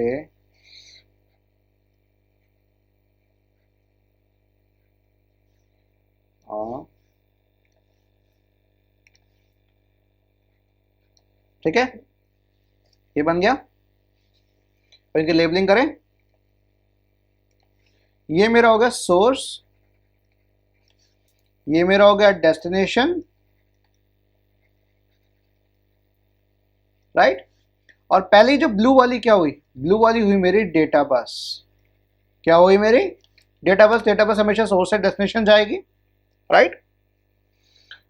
दूसरा यहाँ पे जो ग्रीन, अब पहले क्या था ग्रीन मेरे पास, स्ट्रोब सिग्नल था, याद है, स्ट्रोब कंट्रोल था। अब यहाँ पर एक ग्रीन क्या बन गया मेरे पास, डेटा वैलिड।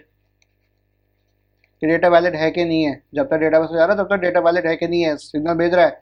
जब डेटा वैलिड का सिग्नल ये नहीं भेजना बंद कर देगा तो डेस्टिनेशन रिसीव करना बंद कर देगा, ठीक है। और जब जो डेटा रिसीव कर लिया डेस्टिनेशन वापस सोर्स को बताता है कि देखो भाई थैंक यू सो मच, आपने मुझे डेटा भेजा, मैंने आपके डेटा को एक्सेप्ट कर लिया है। तो डेटा एक्सेप्टेड सिग्नल एक एक्नॉलेजमेंट, एक जवाब देता है कि हाँ भी मैंने आपने डेटा भेजा, मैंने उस डेटा को एक्सेप्ट कर लिया है, वो वैलिड डेटा है जो मैं चाह रहा था, थैंक यू सो मच। तो उसका धन्यवाद करते हुए, उसका शुक्रिया अदा करते हुए डेस्टिनेशन सोर्स को आके थैंक यू सो मच, आपने मुझे डेटा भेजा। सोर्स कहता है हाँ भी मिल गया ना, कहते हाँ मिल गया, ठीक है। तो अब यहाँ पर देखिए हैंड शेकिंग में क्या हो रहा है, ये जवाब आ रहा है उसके पास, ओके। तो अब इसको कैसे, इसको टाइम एंड डायग्राम में बना के देखेंगे। टाइम एंड डायग्राम बना के आपको दिखाता हूँ, मैं दिखाता हूँ। तो इसको मैं कुछ ऐसे बनाऊंगा, थोड़ा बड़ा लेते हैं, राइट। तो मैं ऐसे कर लिया,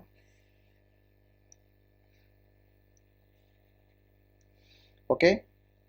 डेटा वैलिड ये 2 पे ले रहा हूँ तो थोड़ा एक गैप रहेगा। डेटा वैलिड थोड़ा लेट से होगा और यहाँ पे डेटा वैलिड यहाँ तक रहेगा, जहाँ तक मेरी डेटा बस है। पहले वाला सिग्नल डेटा बस है, मैं लेबलिंग भी करूँगा, डोंट वरी।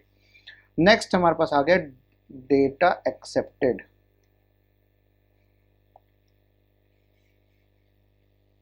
ये थोड़ा और डिले होके डेटा एक्सेप्टेड का करता रहेगा।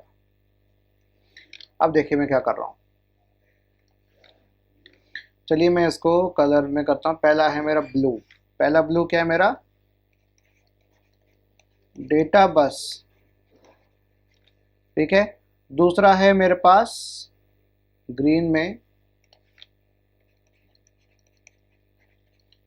डेटा वैलिड जो ऊपर लिख रखा है, और तीसरा पिंक में, मैं वापस बैकग्राउंड का पहले जैसा कर देता हूँ तो उससे आपको और क्लियर है। तो तीसरा है क्या हो गया आपका, डेटा एक्सेप्टेड, राइट। तो अब इनकी मैं लिविंग वाइट से कर देता हूँ, this is my valid data,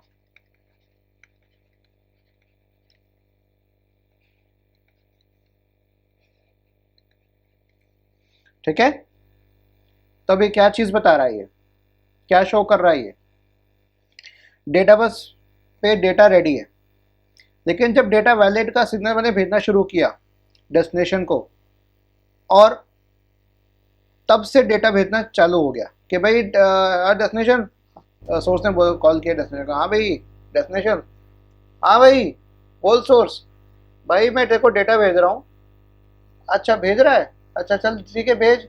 अच्छा कब से कब तक रिसीव करना है मुझे डेटा को, भाई तेरे को मैं डेटा वैलिड का सिग्नल भेजूंगा तो वहां से देखियो जब सिग्नल स्टार्ट होगा तब से एक्सेप्ट करना शुरू कर। अच्छा समझ गया, जब तू डेटा वैलिड का सिग्नल ऑन करेगा तब चालू करूँ ना, जब तू कहेगा तब दरवाजा खोलूं। हाँ हाँ समझ गया तू, तो अब तब दरवाजा खोलियो। इसके बाद क्या करेगा, रिसीव होना शुरू हो गया। अब डेस्टिनेशन फिर उसको वापस भेजेगा, डेटा सोर्स को खोल कर, हाँ भाई सोर्स, हाँ बोल डेस्टिनेशन, भाई तेरा डेटा तो आ गया, थैंक यू सो मच, तेरे को मिल गया, हाँ भाई मिल गया, डेटा एक्सेप्टेड, ले सिग्नल ले डेटा एक्सेप्टेड। तो उसे डेटा एक्सेप्टेड का सिग्नल भेज दिया किसको, सोर्स को। ये मेरा क्या हो गया, source initiated hand shaking, thank you so much. ऐसे बोलेगा हाँ भाई गले मिल यार, थैंक यू भाई तुमने डेटा भेजा, ठीक है। ये हो गया मेरा source initiated hand shaking, right. अब मैं यही बात आपको बताता हूँ डेस्टिनेशन इनिशिएटेड। अभी कैसे फर्क है देखो इससे, यहाँ पर मेरा सिग्नल थोड़ा अलग हो जाएगा। अब मेरा जो डेटा एक्सेप्टेड है ये मेरा अलग हो जाएगा, देखना what is the beauty of it. अब देखना इसका बहुत आसान है यार, बहुत आसान है। इसको जब आप ऐसे समझोगे ना और डेली एग्जाम्पल रोजमर्रा के एग्जाम्पल्स लोगे ना तो आराम से करोगे यार, आपको पेपर भर के आओगे। ऐसे बढ़िया राइटिंग में निकलेगा ना, ऐसे तो सोचोगे यार इतनी इनोवेशन तो इंजीनियरिंग में नहीं की जो एग्जाम में नहीं करोगे, जो तुम यहाँ करोगे, ठीक है, पढ़ते हुए नहीं की होगी जितना वहाँ तुम एग्जाम में करके आओगे। और सब अच्छे नंबर लेकर आओगे, I am sure about it. डरना मत, ठीक है, अच्छे से सब कर लोगे, एवरीवन विल डू इट। मेरा my best wishes are with you always. तो बेस्ट विशेस के साथ मैं और आगे बताना शुरू करता हूँ। तो अब मैं इसका डब्बा बनाऊँ पहले, डब्बा डब्बा डब्बे में डब्बा, इसको मोटा वाला बनाते हैं। तो वही 2 डब्बे बन रहे हैं मेरे यहाँ पर, एक ये डब्बा बन रहा है और एक इधर डब्बा बन रहा है, ठीक है। ध्यान रखना कि देखिए ये जो डब्बा है मेरा, ये जो बन रहा है, मैं इसको अलग कर देता हूँ। देखिए मैं ऐसे कर दिया,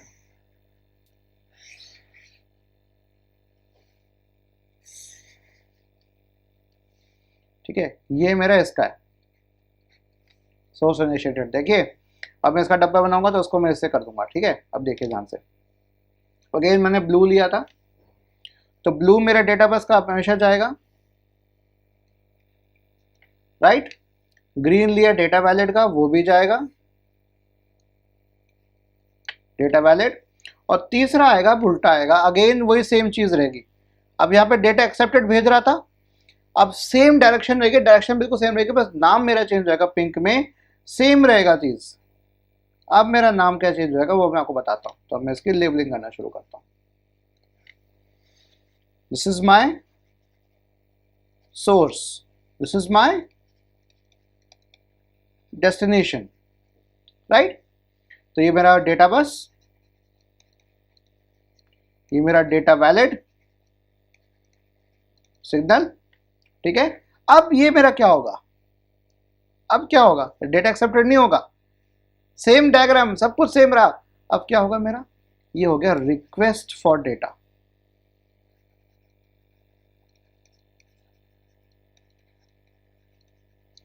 सिंपल है। अब डेस्टिनेशन कॉल कर रहा है किसको, सोर्स को। ये सोर्स, बोल डेस्टिनेशन। अरे भाई मुझे तेरे से यार काम है, पहले तू काम कर ले फिर फोन करियो। ऐसा नहीं होता। तो बोलेगा अरे नहीं यार काम नहीं यार, तेरे से डेटा चाहिए था, मुझे डेटा चाहिए था, चल मैं तेरे को डेटा भेजता हूँ डेटा बस के ऊपर, डेटा बस चालू मैं कर देता हूँ, तू चालू रखियो अपने एंड पे। हाँ हाँ मैं चालू रखता हूँ। हाँ भाई कहाँ से कहाँ तक रिसीव करना है। अरे चिंता मत कर यार, तेरे को मैं डेटा वैलिड का सिग्नल भेज रहा हूँ ना, जब से शुरू हुआ तब से खत्म कर, जैसे पहले तुमने किया था, पहले मैंने दिया था, अब तू मुझे रिक्वेस्ट कर रहा है, पहले की तरह बातचीत होगी हमारी। ओके ओके ओके, ठीक है। अब चूंकि डेस्टिनेशन ने इनिशिएट किया ट्रांसमिशन को, डेटा ट्रांसफर को, तो ये कंफर्म है, सोर्स को पता है कि डेटा जाएगा ही जाएगा, ठीक है। और जैसे रिक्वेस्ट फॉर डेटा गया तो सोर्स डेस्टिनेशन को पता है कि जैसे मैं रिक्वेस्ट को डेटा दूंगा सोर्स में डेटा भेजेगा ही भेजेगा, जबकि ऐसा पहला स्ट्रोक कंट्रोल के केस में नहीं था। एज्यूमशन हो रहा था कि भाई वो भेजेगा, मैं बोलूंगा तब हो जाएगा, अपने आप कर देगा कोई। यहाँ देखिए कंफर्मेशन भी हो रहा है साथ साथ। पहले केस में कंफर्मेशन हुआ, अभी मिला कि नहीं मिला, तो उसने कहा मिल गया। दूसरे केस में रिक्वेस्ट की उसने, ठीक है, तो रिक्वेस्ट फॉर डेटा आ गया। अब इसका डायग्राम कैसे बनेगा देखो, डायग्राम को जिससे सुनाता हूँ, यहाँ से बनाता हूँ मैं।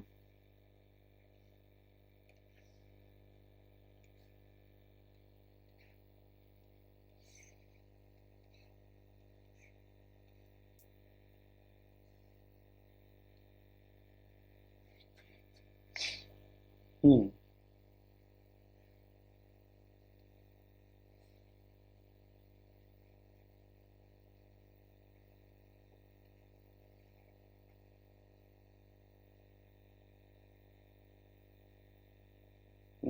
और तीसरा आपका भी कुछ इस तरह से है।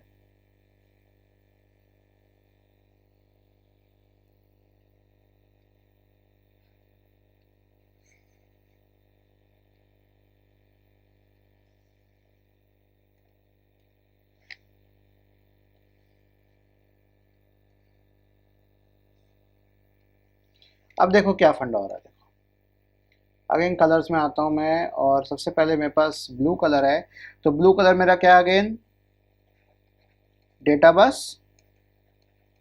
पहले मैं व्हाइट पे वो लिख दूँ, डेटा वैलिड, वैलिड डेटा जो भी है, चलिए डेटा वैलिड, वैलिड डेटा लिखता हूँ जैसे पहले लिखा था, और बैकग्राउंड को कर देता हूँ प्लेन।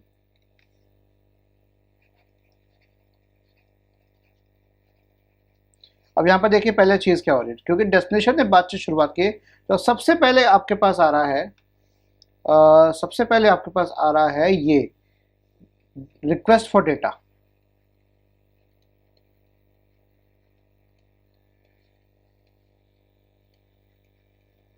क्या आ रहा है?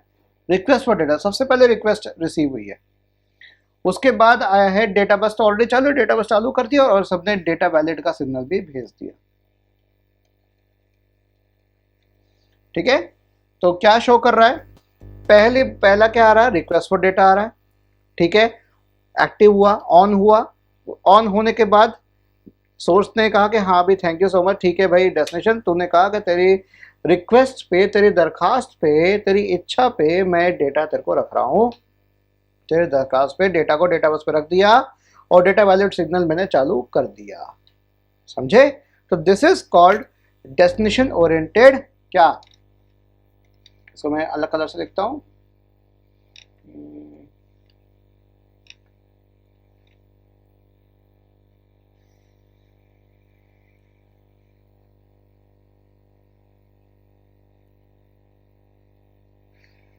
ऐसे करके थोड़ा ओवरलैप कर रहा है।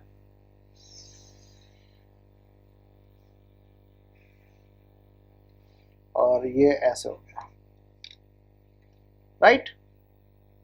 This is my destination oriented, this is my source initiated and destination initiated handshaking. तो अभी आपके सामने देखो कॉन्सेप्ट्स भी आ गए, टाइम एंड डायग्राम भी आ गया। तो ये मेरा ब्लॉक डायग्राम हुआ। This is my what, block diagram.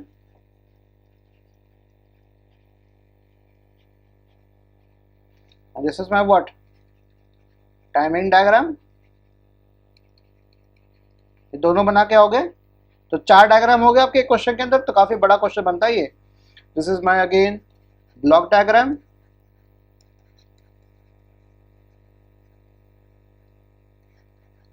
And this is my timing diagram.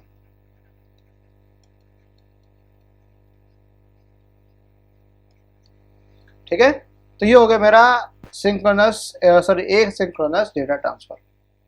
I hope आपको ये बात समझ में आ गई होगी अब, राइट। बड़े जल्दी हमने कवर कर लिया इसको। ओके,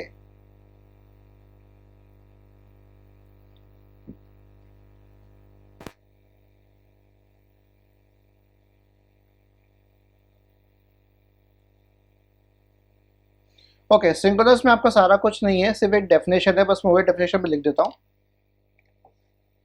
मैं टाइप ही कर लेता हूँ यहाँ पर मैं, राइट।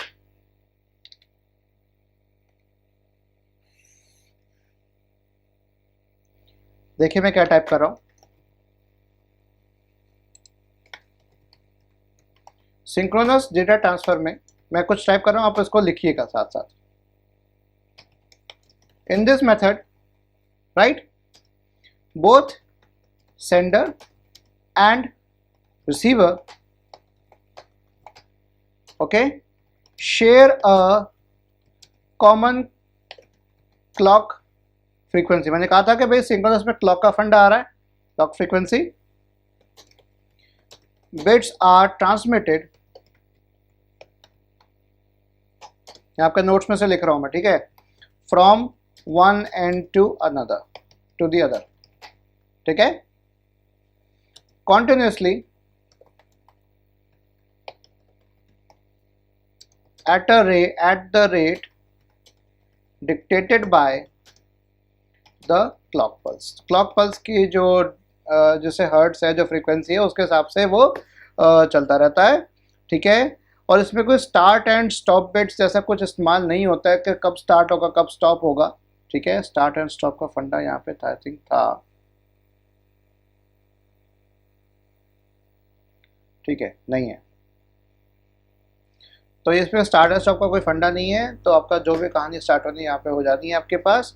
ठीक है, अब यहाँ पे आपके पास ये आता है कि भाई कैसे ये चीज़ होती है। इसकी पूरी थ्योरेटिकल है, मैं थ्योरेटिकल नहीं बताता, सीधा कॉन्सेप्ट अब मैं लेकर आता हूँ आपके यहाँ पर। एक कॉन्सेप्ट आता है बॉड रेट का। बॉड रेट और बिट रेट, ये दो चीज़ें आती है, baud rate and bit rate. आप लोग मुझे नेट पे सर्च करके मुझे आप बताओगे बॉड रेट और बिट रेट होती क्या है। मैं आपको हाईलाइट देता हूँ, फंडा बता देता हूँ। ठीक है, दोनों एक चीज लगते हैं लेकिन होते नहीं है, दोनों की यूनिट सेम है लेकिन है नहीं। बिट रेट हो गया कि कितने बिट्स, जैसे 0 1 0 0 0 1, एक इसको ऐसे समझ लीजिए, एक इसमें जा रहे हैं, ठीक है, ऐसे जा रहे हैं, तो एक सेकंड में,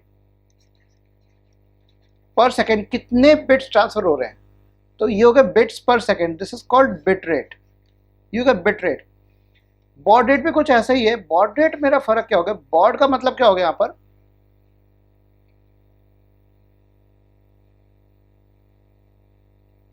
ठीक है। अब बॉड रेट का फर्क, बॉड का मतलब हो गया एक बिट सेल। अगर एक बिट सेल को जाने में एक बिट रेट, अगर एक बिट की रेट अराउंड 9 मिली सेकेंड है, मान लीजिए अगर मेरे पास एक बिट रेट, एक बिट सेल को ट्रांसफर होने के लिए, टू बी ट्रांसफर्ड,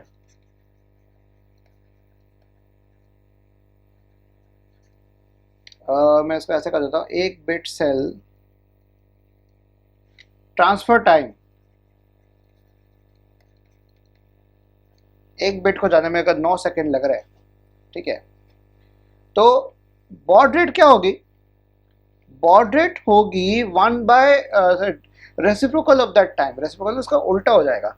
तो बॉड रेट क्या होगी मेरी,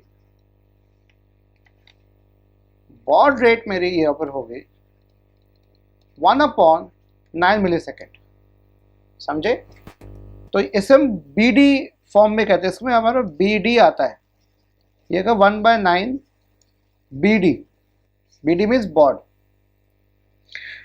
और दोनों अलग है क्योंकि यहाँ पे क्या है मेरे पास, अब बिट सेल का मतलब क्या हो गया, एक बिट सेल में, अब एक बिट सेल में जरूरत है कि 1 बिट हो, तो मैं यहाँ पर देखकर लिख सकता हूँ 1 बिट सेल में 2 से लेकर 4 बिट्स जा सकते हैं।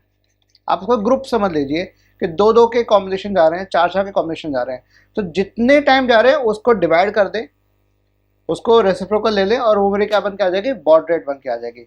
और ये आपके इसी तरीके से आपके कई सारे जो सीरियल कम्युनिकेशन है, सीरियल मतलब सीरीज में कम्युनिकेशन जो हो रहा है, उसकी रेट को डिफाइन करता है। तो जैसे आपके मोस्ट कॉमन, अगर आप IoT पे काम करें, तो अगर आर्डिनो बोर्ड पे अगर आपने काम किया, रोबोटिक्स में काम किया, तो वहाँ पर 9600 बॉड रेट का इस्तेमाल होता है, 9600 बॉड रेट। अब वो बॉड रेट में क्या होता है, कितने बिट सेल्स होंगे, कितने का बिट सेल साइज होगा, वो डिपेंड करता है कि आपका वो डिवाइस कैसा है, तो इतने बॉड रेट से वो भेज सकता है। तो सपोज करें अगर एक टाइम कितना ले रहा है एक को करने में, ठीक है, तो ये बारे बॉड रेट्स होती हैं आपकी। ओके, अब मैं आपको जो टॉपिक बताने जा रहा हूँ बहुत ही सिंपल सा टॉपिक है, वो आप देख लीजिएगा। सिंपल हाईलाइट देता हूँ आपको मैं, सिंपल हाईलाइट आपकी यहाँ पर। अब एक छोटे से टॉपिक बना दिए, एक आपका आता है DTE, एक होता है DCE, ठीक है। DCE हम कहते हैं सोर्स के लिए, क्या कहते हैं, सोर्स के लिए, इसे हम कहते हैं डेस्टिनेशन या रिसीवर। इसकी फुल फॉर्म क्या है, इसकी फुल फॉर्म है डेटा कम्युनिकेशन इक्विपमेंट, ठीक है। और ये हो गया मेरे पास डेटा टर्मिनल इक्विपमेंट। टर्मिनल का मतलब क्या हो गया, अंत हो गया, जहां पे कोई टर्मिनेट हो रहा है, तो डेस्टिनेशन ही होता है। अब ये हमारे क्या एक्चुअल में पोर्ट्स होते हैं, डीसी और डीटी पोर्ट्स होते हैं, और किस पे लगते हैं हमारे पास, ये डिवाइस होती है जिसको हम कहते हैं मॉडेम। मॉडेम का फंडा मैं आपको हल्का सा बताया था। मॉडेम का मतलब हो गया आपका, इफ़ यू नो दिस तो ठीक है, नहीं तो मॉड्यूलेटर, डी मॉड्यूलेटर। आपको ज़्यादा इसमें डीप में नहीं जाना। मॉड्यूलेशन का मतलब आप ये समझ लीजिए, अगर आप मेरी आवाज़ अगर देख पा रहे हैं, सुन पा रहे हैं, मेरी वोकल कॉर्ड्स, ये मेरी वो है ना एडम्स एप्पल जिसे कहते हैं, जहाँ से ये वाइब्रेशन हो रही है, ठीक है, तो ये वाइब्रेशन से आपके वोकल कॉर्ड्स के जो परत होती है वो हिल रही है, उसके वाइब्रेशन से आवाज़ जनरेट हो रही है, और यही फ्रीक्वेंसी आपके कानों तक पहुँच रही है। कानों में होता है ईयर ड्रम, तो जिस फ्रीक्वेंसी से मैं बात कर रहा हूँ वही फ्रीक्वेंसी आपके कान भी रिसीव कर रहे हैं, उस फ्रीक्वेंसी को आपका ब्रेन डिकोड कर रहा है। तो तो उस तरह से आप मेरी बात को सुनकर समझ पा रहे हैं। और चूंकि वो बात आपको इलेक्ट्रॉनिक माध्यम से दूर डिस्टेंसेस तक जा रही है, आप प्रत्यक्ष रूप में मेरे सामने तो नहीं बैठे ना, एकदम सामने फेस टू फेस तो नहीं बैठे। आप कहीं किसी भारत के किसी भी लोकेशन से मेरी वीडियो देख रहे होंगे, दुनिया के किसी कोने से मेरी वीडियो देख रहे हैं, तो मेरी आवाज़ आपको फिर भी जा रही है। कैसे जा रही है? लॉन्ग डिस्टेंस तक। तो उस केस में हमारा modulation, modulator, demodulator, modem device काम आती है। तो ये क्या करता है कि आपका जो भी सिग्नल है, जैसे ये सिग्नल है, ये मेरा क्या हो गया?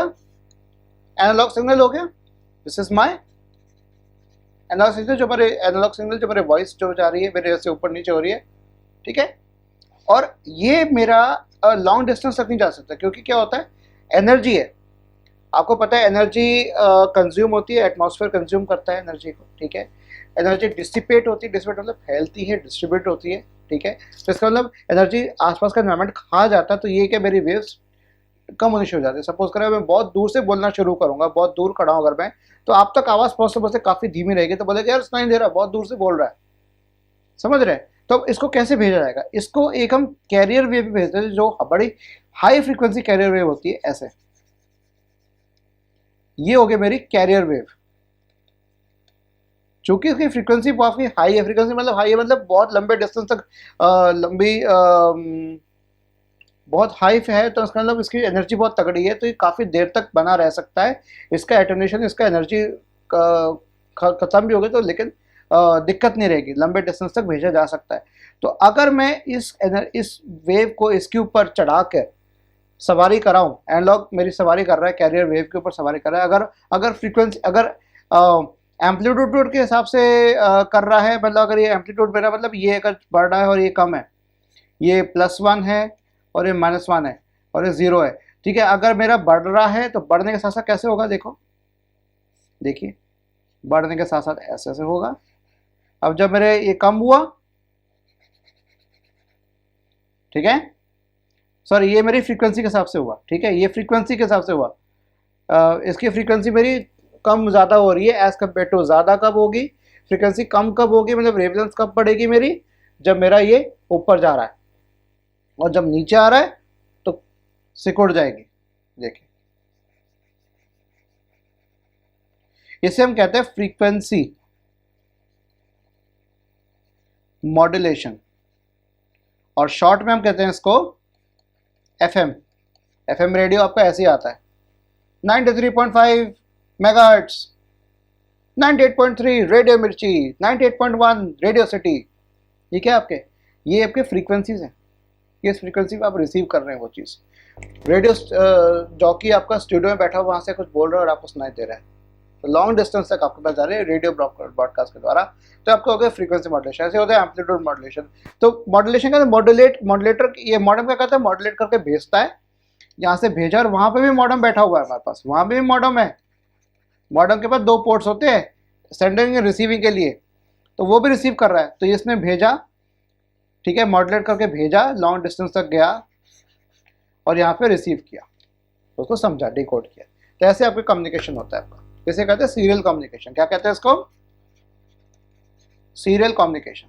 इसके बहुत थ्योरेटिकल है, मैं थ्योरेटिकल नहीं बताऊंगा, आप बाकी चीज़ पढ़ के रख लेना। इसमें आप ये चीज़ पढ़ लेना, RS-232 शायद पूछा जाए, कंफर्म नहीं हूँ मैं, पूछा जा सकता है RS-232 इंटरफेस क्या होता है।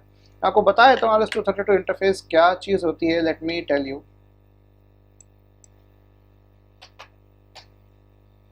ये देखिए, ये हो गया RS-232 आपका से, ये कम्युनिकेशन प्रोटोकॉल कहते हैं इसको। प्रोटोकॉल मतलब रूल्स एंड रेगुलेशन। तो ये सेंड के लिए हो गया और ये होगा रिसीव के लिए हो गया। देखो, रिसीव के में इस तरह से होगा, ये इसको कहते हैं, इसको हम क्या कहते हैं, DTE, डेटा टर्मिनल इक्विपमेंट। ये DTE हो गया, और ये क्या हो गया मेरे पास, देखिए आप ऐसा देख लीजिए, ये क्या हो गया मेरा, ये रिसीव कर रहा है, ये सेंड कर, देखिए ये रिसीव कर रहा है, ये सेंड कर रहा है, ठीक है। तो data terminal equipment, data communication equipment, DCE और DTE। ताकि VJ केबल जो आपकी होती है इसी तरीके से होती है, तो उसको भी हम सीरियल कम्युनिकेशन की कहते हैं, राइट, क्लियर। कुछ इस तरीके से होता है। देखो, ये पिन स्ट्रक्चर भी दे रखा है, सब चीज़ सर्च कर सकते हैं नेट पे, ठीक है। अब आपका ये मेरे ख्याल से तो अब ये ख़त्म हो गया है, कि ज़्यादा कुछ है नहीं इसके अंदर। मैं नोट्स पे भी देख लेता हूँ एक बार। और कुछ मॉडम है, DC DT बता दिया, RS-232C, कुछ नहीं है, 5th यूनिट खत्म। अब मैं आपको 4th यूनिट का वो टॉपिक बताने की कोशिश कर रहा हूँ, वो मैं आपको सीधा गूगल पे ले चलता हूँ। और वो टॉपिक क्या है आपका? Virtual memory. वर्चुअल मेमोरी का कॉन्सेप्ट क्या कहता है? Geeks for Geeks operating system की बात कह रहा है। Virtual memory in COA, computer architecture. Doctor A P Shastri ji ने बड़े लंबी चौड़ी बात लिखी है। वर्चुअल मेमोरी का सिर्फ ओवरव्यू आपको मुझे देना और ज़्यादा कुछ में बताना नहीं है। आप इसको देख सकते हैं, ये देखिए।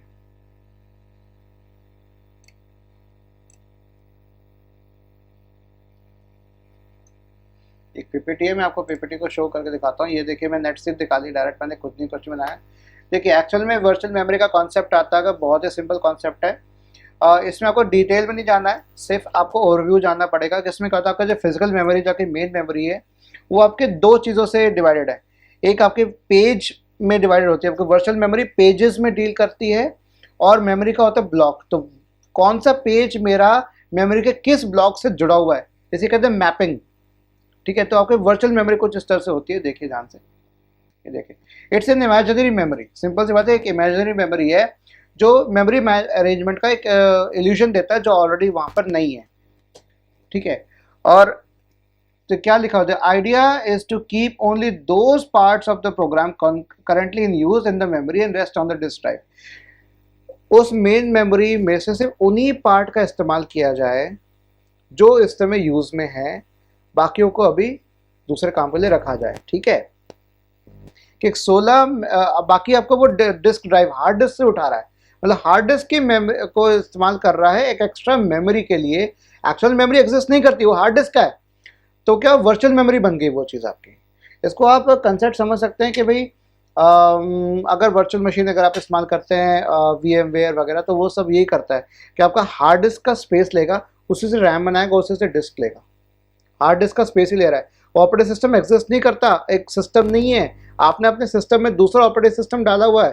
ठीक है, और वो कुछ रैम और डिस्क ले रहा है, और आपके हार्ड डिस्क से ही वो स्पेस ले रहा है, और एक आपका बन रहा है रैम और दूसरा बन रहा है हार्ड डिस्क। इसे हम कहते हैं वर्चुअल मेमोरी। एक्चुअल में एग्जिस्ट नहीं करता, वर्चुअल ही है वो, तो इसे हम कहते हैं वर्चुअल मेमोरी। तो ये मल्टी प्रोग्रामिंग सिस्टम में काम कर रहा है आपका।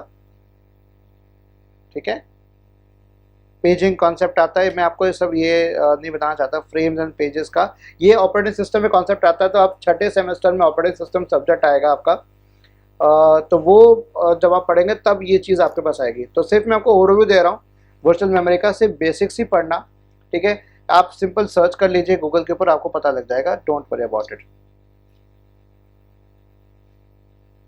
ठीक है, तो मैं इसको मेंट करता हूँ। देखिए, अब आप इसको देख लीजिएगा बेसिक फंडा है क्या वर्चुअल मेमोरी का, तो वो आप एक बार इसको चेक कर लीजिए। वर्चुअल मेमोरी का देखो सिंपल सा कॉन्सेप्ट है, ये देखिए सिंपल सा ये डेफिनेशन है। मैं इसको जूम कर लेता हूँ। अरे भाई कहाँ गया मेरा magnifier, magnifier, magnifier. A computer can address more memory than the amount physically installed on the system. ठीक है, this extra memory is actually called virtual memory and it's a section of a hard disk। मैंने क्या कहा, hard disk का एक section ही है जो setup किया जाता है कंप्यूटर के रैम की तरह लगता है कि रैम ऐसा रैम बढ़ गई आपकी। ठीक है, the visible advantage of this scheme is that programs can be larger than the physical memory. Program आपके जो प्रोग्राम आप लिख रहे हैं वो फिजिकल मेमोरी से बड़े भी हो सकते हैं, क्योंकि बाकी जो स्पेस ले रहा है वो हार्ड डिस्क का ही स्पेस ले रहा है, तो रैम की तरह काम कर रहा है। ठीक है, ये फीचर आपका बच्चे इसमें आता है, विंडोज के अंदर आता है रेडी बूस्ट, बूस्ट शायद ये रहा, रेडी बूस्ट विंडोज। ये देखिए, अगेन मैंने काम बंद कर दिया, मैग्नीफायर, मैग्नीफायर। देखिए, रेडी बूस्ट आपके विंडोज में फीचर होता है अगर आप पेन ड्राइव का कुछ हिस्सा एज अ रैम इस्तेमाल करना चाहते हैं। ये बहुत बड़े तरीका, अगर सपोज कर आपका लैपटॉप है 4 GB की रैम है उसके अंदर, और आपको एंड्रॉयड स्टूडियो चलाना है। एंड्रॉयड स्टूडियो चलाने के लिए आपको मिनिमम 8 GB रैम चाहिए, तो अपने पास 16 GB की मेमोरी का आपका वो SD कार्ड लीजिए, SD कार्ड नहीं सॉरी, आप मेमोरी पेन ड्राइव लीजिएगा, पेन ड्राइव को लगाइए, उसका जो बाकी का जो 8 GB है या 4 GB लीजिए, मतलब मिनिमम आपकी 16 GB की पेन ड्राइव होनी चाहिए, तभी काम करेगा, विंडोज़ एक्सेप्ट करेगी तो नहीं करेगा। सो 16 GB की आप पेन ड्राइव लीजिए, उसको इंसर्ट करिए, रेडी बूस्ट फीचर दे रखा है। ये विंडोज 7 से फीचर आया था, विंडोज 7 अगर जिनके पास है उनमें भी फीचर देखेगा। विंडोज 8, 8.1, 10, 10 के अब तक का 20H2, मेरे पास तो विंडोज 10 डला हुआ है, मैं आपको उसका वर्जन दिखा सकता हूँ। सिस्टम या दिस पीसी, और इस पीसी के मैं प्रॉपर्टीज़ पे आपको ले जाता हूँ, या मैं आपको, चलो मैं सेटिंग्स में दिखाता हूँ कि मेरा एक्चुअल में वर्जन कौन सा है। ये let me show you security. Update आ गया, देखो 20H2, this is the version, इसका देखो अपडेट क्वालिटी अपडेट आ गया। देखो मैं इसको डाउनलोड इंस्टॉल भी लगा देता हूँ। तो ये मेरा विंडोज़ 10 वर्जन 20H2 है, लेटेस्ट जो विंडोज़ 10 है मेरा, ओरिजिनल विंडोज़ है, और 900 रुपये में आपको आराम से मिल सकते हैं, वो भी आपको किसी दिन बताऊंगा। ठीक है, तो ये आप इसको देख लीजिएगा। वर्चुअल मेमोरी का सिंपल सा कॉन्सेप्ट है। अब आपका ये सिलेबस खत्म हो चुका है, और मैं अब ये जो आपको अभी मैंने लिखवा रहा था, इसका आप स्क्रीनशॉट लेकर रख लीजिएगा, या मैं इसको इसकी पीडीएफ बना के शेयर नहीं करूँगा। पीडीएफ में आपको दूंगा, अराउंड 12 MB की पीडीएफ है वो, 12 MB की मेगाबाइट्स की पीडीएफ है। उसमें COA के यूनिट 1 से लेकर यूनिट 5 तक कुछ क्वेश्चन एक्स्ट्रा भी दे रखे हैं फालतू के, जो पुराने क्वेश्चन पेपर से लिए थे, उसमें क्वेश्चंस दे रखे हैं। ठीक है, और उसके बाद 6 पेजेस के बाद, 6 पीडीएफ में 6 पेजेस के बाद उनके सोल्यूशंस दे रखे हैं। तो वो मैं आपको एक बार दिखा देता हूँ एक्चुअल में है क्या वो। कहाँ दिखाऊँ, पहले मैं काम करता हूँ। मैंने इसको टेलीग्राम पे कईयों को भेज रखा है, तो मैं अपने टेलीग्राम यहीं से ओपन कर लेता हूँ। देखिए ये था आपका, इसको मैं डाउनलोड कर लेता हूँ।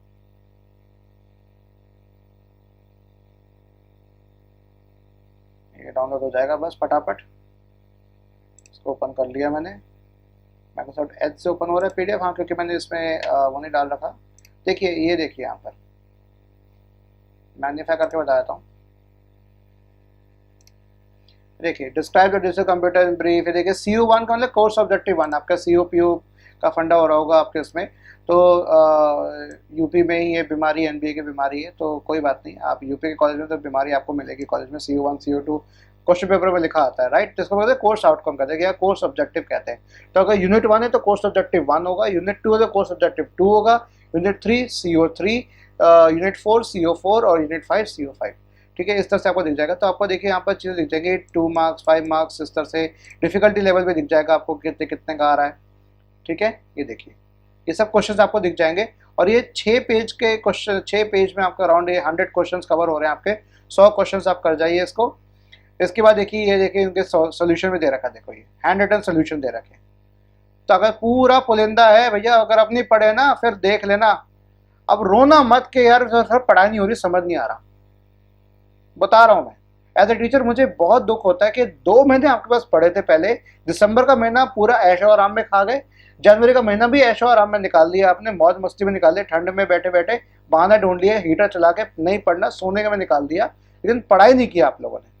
जबकि AKTU ने नवंबर के अंदर ही, आई थिंक सितंबर या सॉरी अक्टूबर के अंदर ही, उन्होंने अक्टूबर एंड में या नवंबर स्टार्टिंग में AKTU ने अपनी वेबसाइट पे एकेडमिक कैलेंडर रिलीज कर दिया था, और उसमें साफ दर्शाया हुआ था कि मार्च महीने में सेकेंड ईयर और फर्स्ट ईयर के एग्जामिनेशन होने हैं।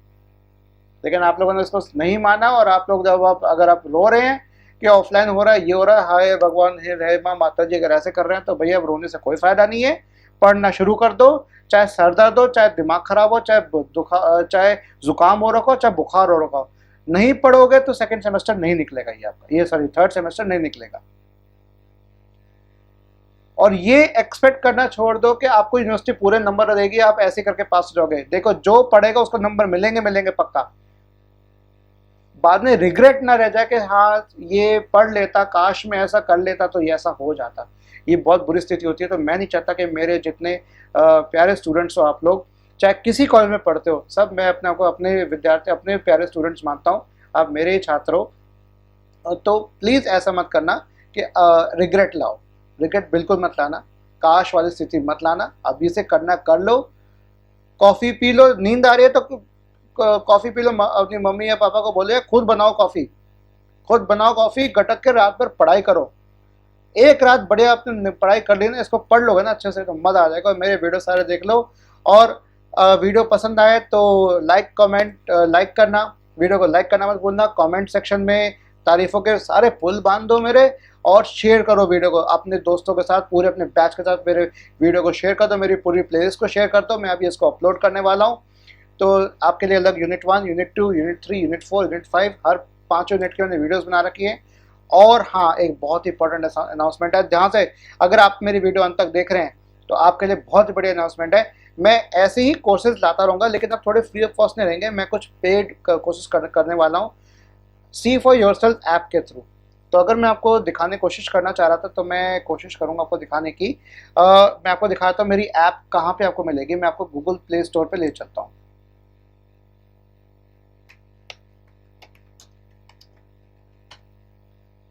तो गूगल प्ले स्टोर पे मैं आपको ले चलता हूँ, और मेरे चैनल के नाम से ऐप आपको मिल जाएगी। तो मैं यहाँ पर सर्च कर रहा हूँ सी फॉर योर सेल्फ। देखिए सी फॉर योर सेल्फ आ गया, ऐप्स में आएगा।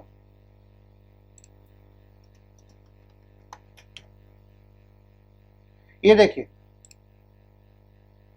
ये मेरी ऐप लॉन्च हो चुकी है। इसके ऊपर अभी मैंने कोर्सेज डालने शुरू नहीं किए हैं, ठीक है। अब मैं पाइथन, सी प्रोग्रामिंग, स्कूल के कुछ सब्जेक्ट्स या और भी ऐसे कोई चीज़ें सब्जेक्ट्स हैं, जैसे सिंपल डिस्क्रीट मैथमेटिक्स हो गया, ये मैं ऑफकोर्स सीओए को भी मैं डाल दूंगा, ठीक है, क्योंकि कुछ यूनिवर्सिटीज़ में 4th सेमेस्टर में आता है। तो मैं ये कोर्स अभी भी अपलोड कर दूंगा। तो फॉर अपने हिसाब से देख लेता कि सिलेबस में फ़र्क हो सकता है यूनिवर्सिटी टू यूनिवर्सिटी, लेकिन ऑलमोस्ट कंटेंट सेम रहेगा। मॉरिस मैनोक का ही बुक रहती है, तो वो भी मैं कर रहा हूँ। This is my app, you can go had and download it everyone. मुझे डाउनलोड सही है, देखिए अभी तक इसके डाउनलोड्स 31 MB का साइज़ है। इंस्टॉल्स अभी +1 ही हुआ है अभी, और ज़्यादा इसमें इंस्टॉलेशन अभी नहीं हुए हैं, ठीक है। ये मेरे विश लिस्ट पे ऐप में ऑलरेडी इंस्टॉल कर रखा है इसको, ठीक है। तो अब क्लासेस, ट्यूटरिंग इसी के थ्रू मैं आपके लाइव लेक्चर्स भी ले सकूँगा, और कई सारी चीज़ें कर रहा हूँ। तो ये मेरा अब ये फंडा मैं शुरू कर रहा हूँ कि मैं घर बैठे आप लोगों के लिए अच्छे से और पढ़ाना शुरू करूँ। और मैं इसी पे अगर आप लोग मेरा साथ दें, क्योंकि यूट्यूब से मुझे बिल्कुल अभी कमाई नहीं हो रही। यूट्यूब से भी मेरा $100 का जो थ्रेशोल्ड है भी कंप्लीट नहीं हुआ है, वो होगा तो फिर हर महीने कमाई होगी। जब अभी तक तो मैं आपके लिए सारा फ्री कंटेंट ला रहा हूँ। एड्स आ रहे हैं बट फ्री ऑफ कॉस्ट आ रहा है, क्योंकि उसका पैसा भी मुझे बन रहा है, बहुत धीरे धीरे बन रहा है। मतलब $2 $1 बन रहा है एक एक वीडियो पे, क्योंकि आप लोग लाइक करके छोड़ जाते हो और आप पूरा वीडियो देखते नहीं हो। पूरा वीडियो देखोगे तो तभी कोई बात बनेगी ना, और सब्सक्राइब नहीं कर रहे हो तो फिर वो ट्रैफिक मेरी तरफ नहीं आ रहा है। तो इसलिए अब मैं ये फंडा शुरू कर दिया है। तो go ahead and download this app, और इसी ऐप पे जल्दी मैं बाय नेक्स्ट मंथ मैं कोशिश करूँगा कि और मैं इसके ऊपर सब्जेक्ट में लेकर आने की कोशिश करूँ, अपने कोर्सेज को लेकर आने शुरू करूँ। 100 रुपये में, हार्डली 100 से 150 रुपये में चार्ज करूँगा। 100 to 150 या मैक्सिमम कोई बहुत तगड़ा होगा, IoT का होगा या प्रोग्रामिंग का कोई होगा, तो मैं 200 तक भी चार्ज कर सकता हूँ। तो 100 से 200 रुपये के बीच में ही चार्ज करूँगा मैं, ठीक है, maximum. So with that set मैं इस वीडियो को एंड करने की कोशिश करता हूँ। तो आप लोग को अगर मेरी वीडियो पसंद आई है तो प्लीज़ इसे लाइक करिए, कमेंट करिए और शेयर करिए अपने दोस्तों के साथ। और नीचे दिए गए चैनल के सब्सक्रिप्शन पे बटन पे क्लिक हो जाना चाहिए भैया, क्लिक कर दो, क्लिक करके सब्सक्राइब मार दो, और साथ में बेल आइकन को प्रेस करना मत भूलना। मेरे अपडेट्स जो भी आते रहेंगे, वीडियोस मेरे अब थोड़ी कम होगी आनी, फ्रीक्वेंसी कम हो गई है, कोशिश करूँगा आगे वीडियो लाने की। तो आपका जिन्होंने सब्सक्राइब कर रखा है, धन्यवाद आप लोगों का, आपने मुझ पे प्यार जताया है, और आप लोग मेरे साथ हमेशा हो। और जो मेरे व्यूअर्स हैं वो भी मेरे साथ हैं, वो थोड़े जुदा जुदा रहते हैं क्योंकि आप लोग सब्सक्राइब नहीं करते हो, ठीक है। अपना कर्तव्य निभाओ, सब्सक्राइब करो, मेरे वीडियो को लाइक करो। तो जल्दी मैं मिलता हूँ आपको नेक्स्ट वीडियो में, नेक्स्ट टॉपिक में। हाँ, अब नेक्स्ट सेमेस्टर शुरू होने वाला है, तो मैं पाइथन प्रोग्रामिंग पढ़ाऊँगा। तो पाइथन के ऑलरेडी मैंने वीडियोज़ डाल रखे हैं, तो अगर कोई मैं माइक्रोसॉफ्ट टीम्स पे अगर मैं अपने स्टूडेंट्स को पढ़ा रहा हूँ तो वही वीडियो मैं अपलोड भी कर दूँगा और तरीके से नेक्स्ट सेशन के हिसाब से। उसमें कुछ प्रोजेक्ट्स भी कराऊँगा मैं, ठीक है। तो डोंट वरी, हम उसको और कवर करने की कोशिश करेंगे। तो तब तक के लिए नमस्कार, आदाब, सलाम, सत श्री अकाल। तो मैं इस वीडियो को एंड करता हूँ। Thank you.